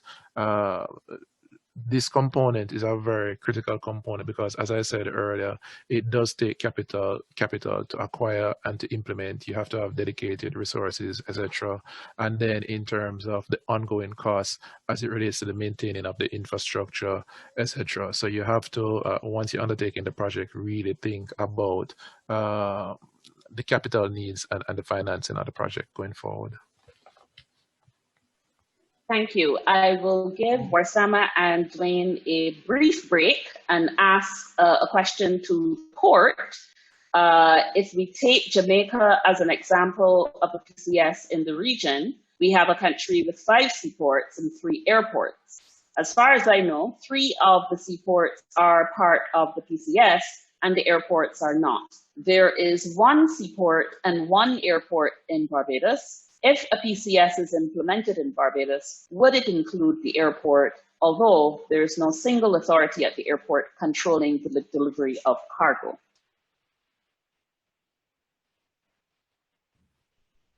So the short answer to that, colleagues, is that in the first phase of this project, our focus is to look at the movements of cargo through the Port of Bridgetown. So certainly in the first phase, we will be focusing on the seaport arrangement. But we will establish the network and interface with the national single window. So I believe that that will be something that will be evaluated at the appropriate time. Thank you. Thank you very much for that response. So then going back again to Warsama and Dwain, given our current COVID climate, how have Jamaica and Djibouti PCS dealt with the issue of cybersecurity? So I'll start with Dwain this time. Thanks, Andrea. So one of the key things that we had identified before we even started the project was to ensure that from a security standpoint, from a cybersecurity standpoint, the information that we have should be very secure. We should only, from a user level standpoint, allow users to access information that they need to access. And so what we did was that, as I said, I think, and I can be corrected, but I think our port community system is one of the first to have been implemented in a cloud-based environment. Microsoft Azure is a partner in the project in terms of that. We have spent and dedicated a lot of resources in terms of the processes and the acquisition of varying software to protect the environment. And so that is an ongoing activity for us. Within the PCS operator itself, we have a dedicated network and security specialist. We also work with our vendors and with Microsoft in terms of looking at all of the emerging risks as it relates to cybersecurity, and to ensure that we have the proper mechanisms in place. The Port Authority itself also has engaged in recent times varying consultants who operate within the the port cybersecurity space to do a risk assessment, and based on that, then we would have also had action items that would have been actioning. So risk management, even before COVID, is something that we take very seriously. Any port community system player, you really need to invest. We would have seen what is happening with the different certain shipping lines and certain other players that would have been exposed in recent times. And that's something that we take very seriously. Thank you. Warsama? Yes, for cybersecurity, we take it very seriously as well. It's like we dedicate around 8% of the budget towards cybersecurity. We have different periodical audits, penetration testing, working with teams and companies around the world that try to basically improve our security. It's like continually. When it comes to cybersecurity, it's like you can never know for sure. You can only do your best. So and the best you can do is like to remain as paranoid as possible and try to improve and spend on it to improve the security. So when it comes to user level security, there is a lot of basically there is the what you call HTTPS and all these different mechanisms, password security, and a lot of them are having difficulties using the system because of the password security, like 3 tries and the system blocks you. And this is one of the main things that our help desk is dealing with every single day. We have like 50 or more calls asking us to reset their password because they basically they have been trying to use it, and 3 tries the system has blocked them. So captures, we use captures for all the searches in our website, and so we take it very seriously. So this is something that is very important as we are dealing with also with government data when it comes to the ports, and so that's it basically. Thanks very much for that. So Dwayne, you mentioned the integration and authorization for government agencies. The question is, can you expand on that component? Well, I'm trying to remember what context I had mentioned it in, but the thing with it is that, just to be clear, our port community system now does not integrate with the border. I'm assuming it's the border and regulatory agencies that the person would be asking about. We integrate fully with Asikuda World, and what it is that a part of the customs release in Jamaica that we get is that we only receive customs releases once the 2 components are signed off on, which is the customs has signed off on their component, and also all of the border and regulatory agencies in terms of their risk assessment would have been completed. So that is it in terms of the other regulatory agencies. Customs itself, through the electronic single window project, would then be interfacing with those other regulatory agencies to build their capacity, one in terms of rolling out the single window, in terms of the license permits, re-engineering processes, etc., certificates of origin, etc., and also to implement, certain best practices in terms of using HS codes throughout the regulatory agencies, etc. What we've seen in most countries is that there's no perfect time to start, and so you really have to just invest in the various areas. A lot of the regulatory agencies would not have funding or human resource, etc., but you really need to use the technology and then to re-engineer and to bring them on board in terms of where you're going. In most countries, either the Port Authority or Jamaica or the customs itself is usually ahead or leading the pack in terms of the technology, in terms of new initiatives. And so you have to find, strategic and innovative ways to ensure that all of the various stakeholders are on board also and playing their part. Thank you. Final question for you, Dwayne. are you using the IMO file convention as the data sets for your documents? And when you move to the air community, are there lots of intermodal data exchanges between the sea and air cargo within your PCS? Sure, thanks. So no, currently right now, I'm not. No, currently right now. So let me backtrack. As part of our project, we have a file forms module that we haven't started as yet. In Jamaica, file forms or the IMO file forms fall under the Maritime Authority of Jamaica, which is a different entity legally from the Port Authority. We've been having discussions with them, and they're doing some preparatory work in terms of for Jamaica to ascend to that. From a technological standpoint, we'll be working with them and we'll be implementing the use of file forms. Currently, right now, we're not using those standards right now. So through that module, then we'll be implementing covering very specific file forms.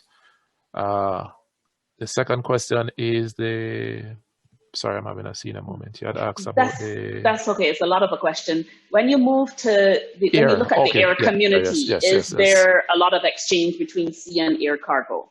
No. In terms of data. In terms of data, I'm not seeing currently right now a lot of movement between sea and air.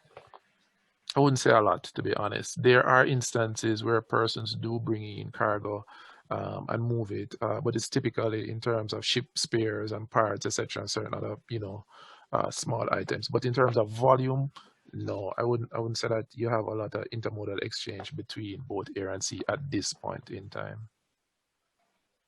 Thank you, Dwayne. And so the final question, which is a bit of a double-edged sword, but I'm throwing it out to the panel, and I would imagine that the Barbados Port Incorporated would wish to weigh in, as well as controller who's on the line. Barbados has no single window, no trade portal, no airport authority responsible for cargo. Asecura World has very limited single window capability. Customs has no website except the Asecura website. The port was already leap years ahead with their technology, web services, etc. Does the panel think that resources are better spent at this time on a PCS, or should we get other agencies and services up to the port's level?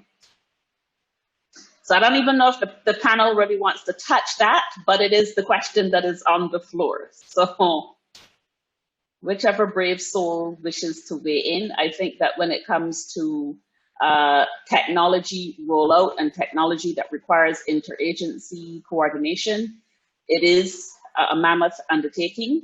I don't think necessarily that we can afford a chicken and egg conversation, because the competitiveness of the environment is such that everybody has to get on board, and you have to start somewhere. I think Customs has made huge advances during the course of last year and continues to do so. Katrina is on the line, so might be a good time for Katrina to say where we are with respect to plans for the electronic single window.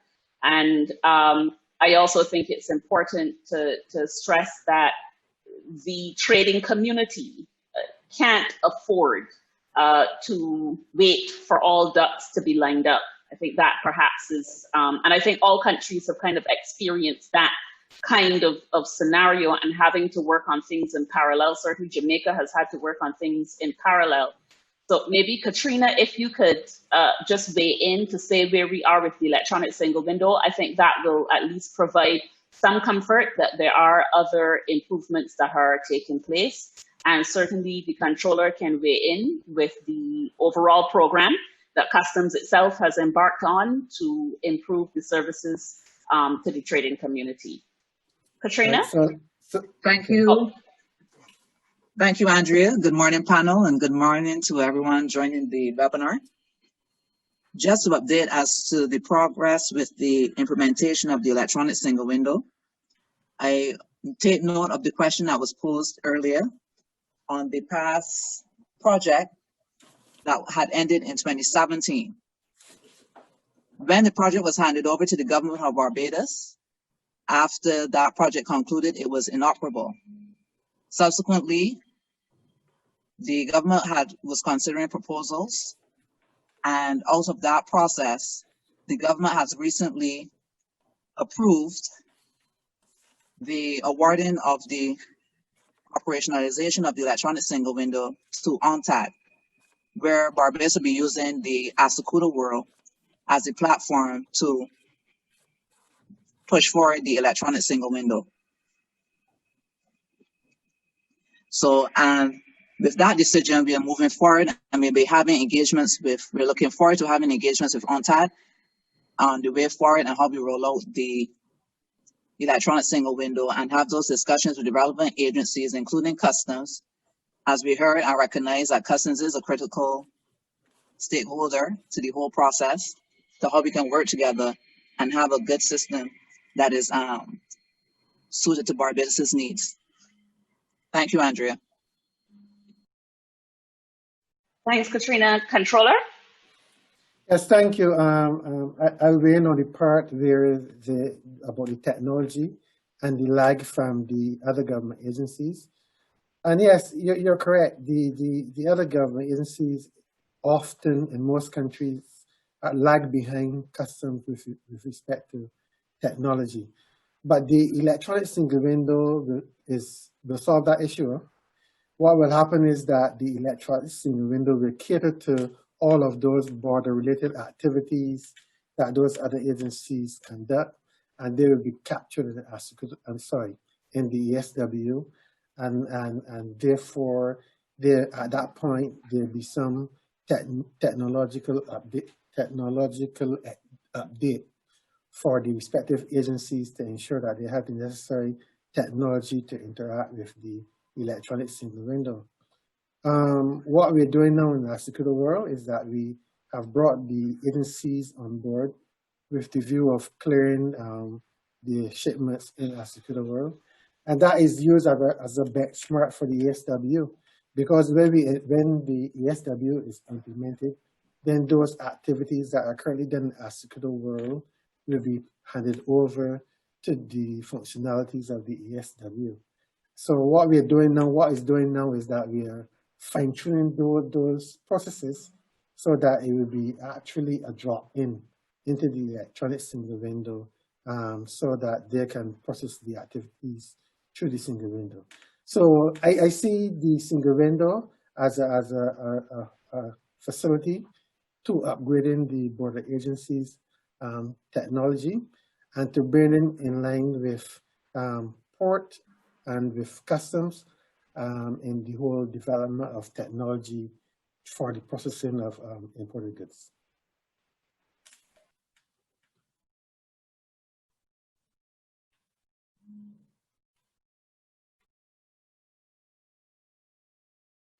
Sorry, I was muted. So I'm going to take some license here and throw this question out to either Hans or Richard. You guys sit in a very big picture sort of environment, and I'd like to get your perspective, certainly from information that you've gathered from your membership.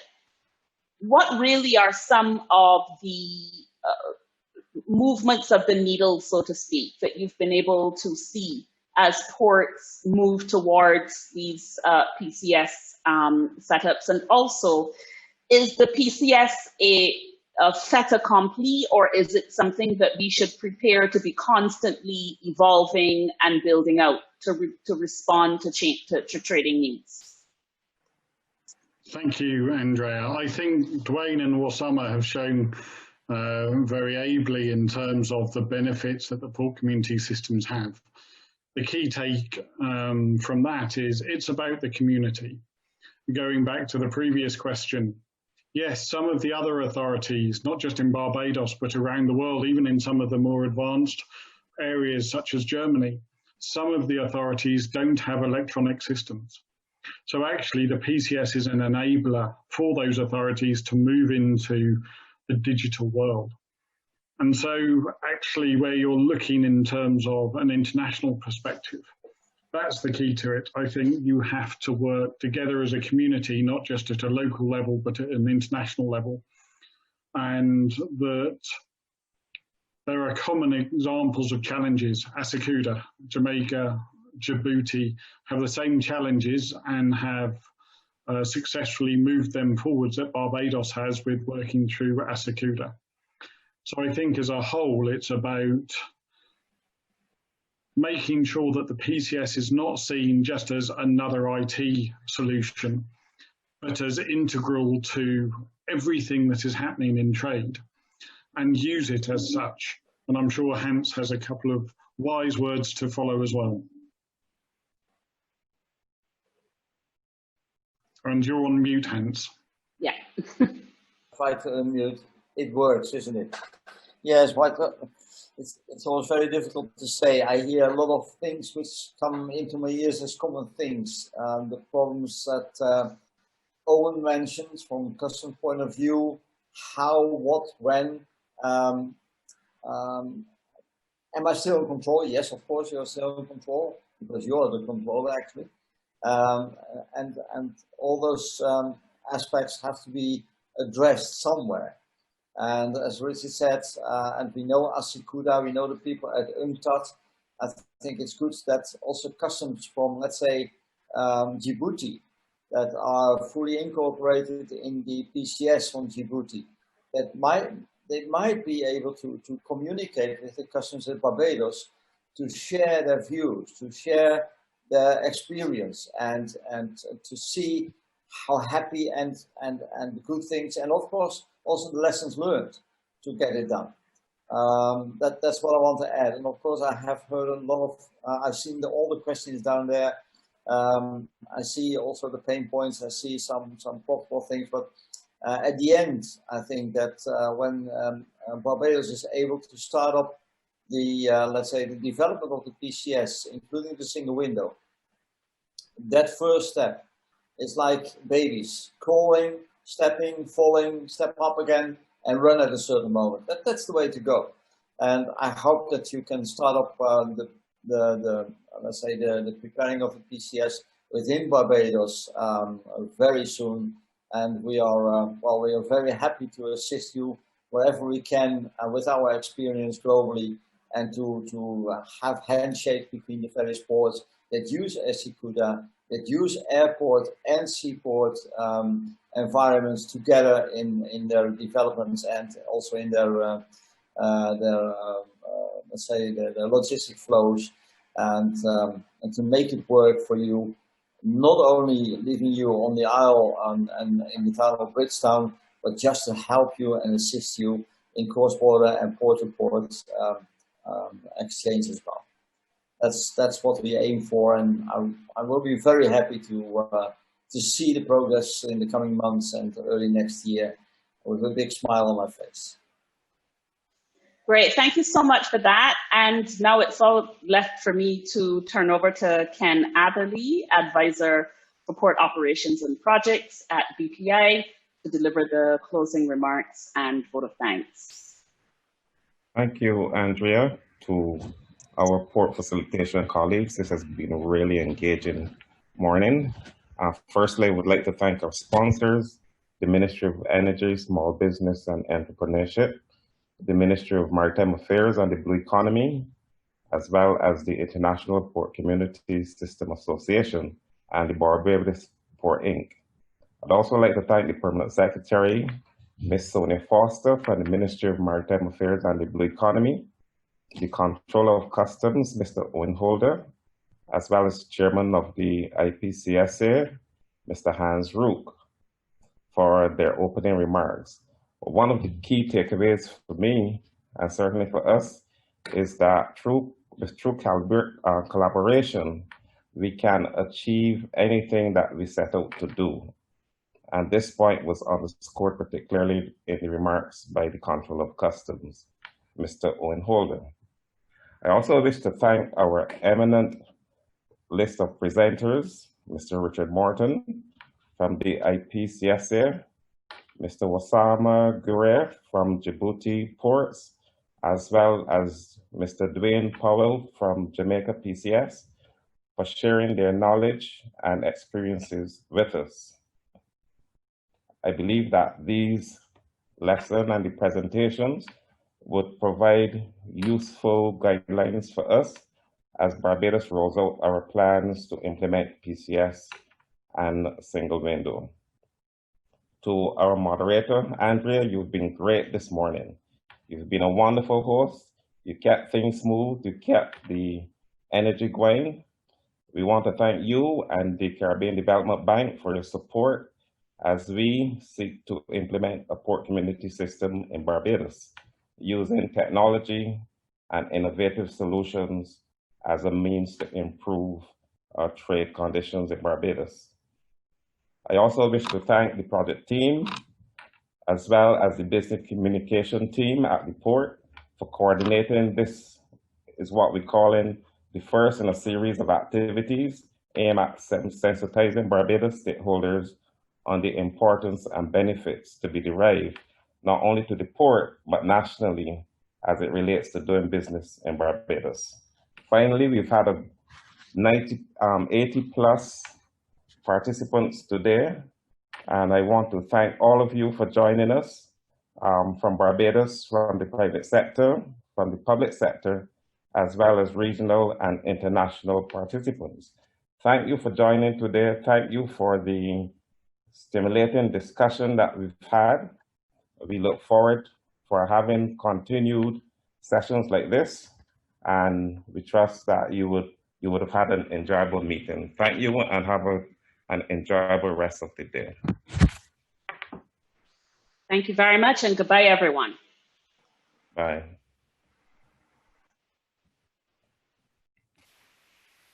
Bye. Have a great weekend.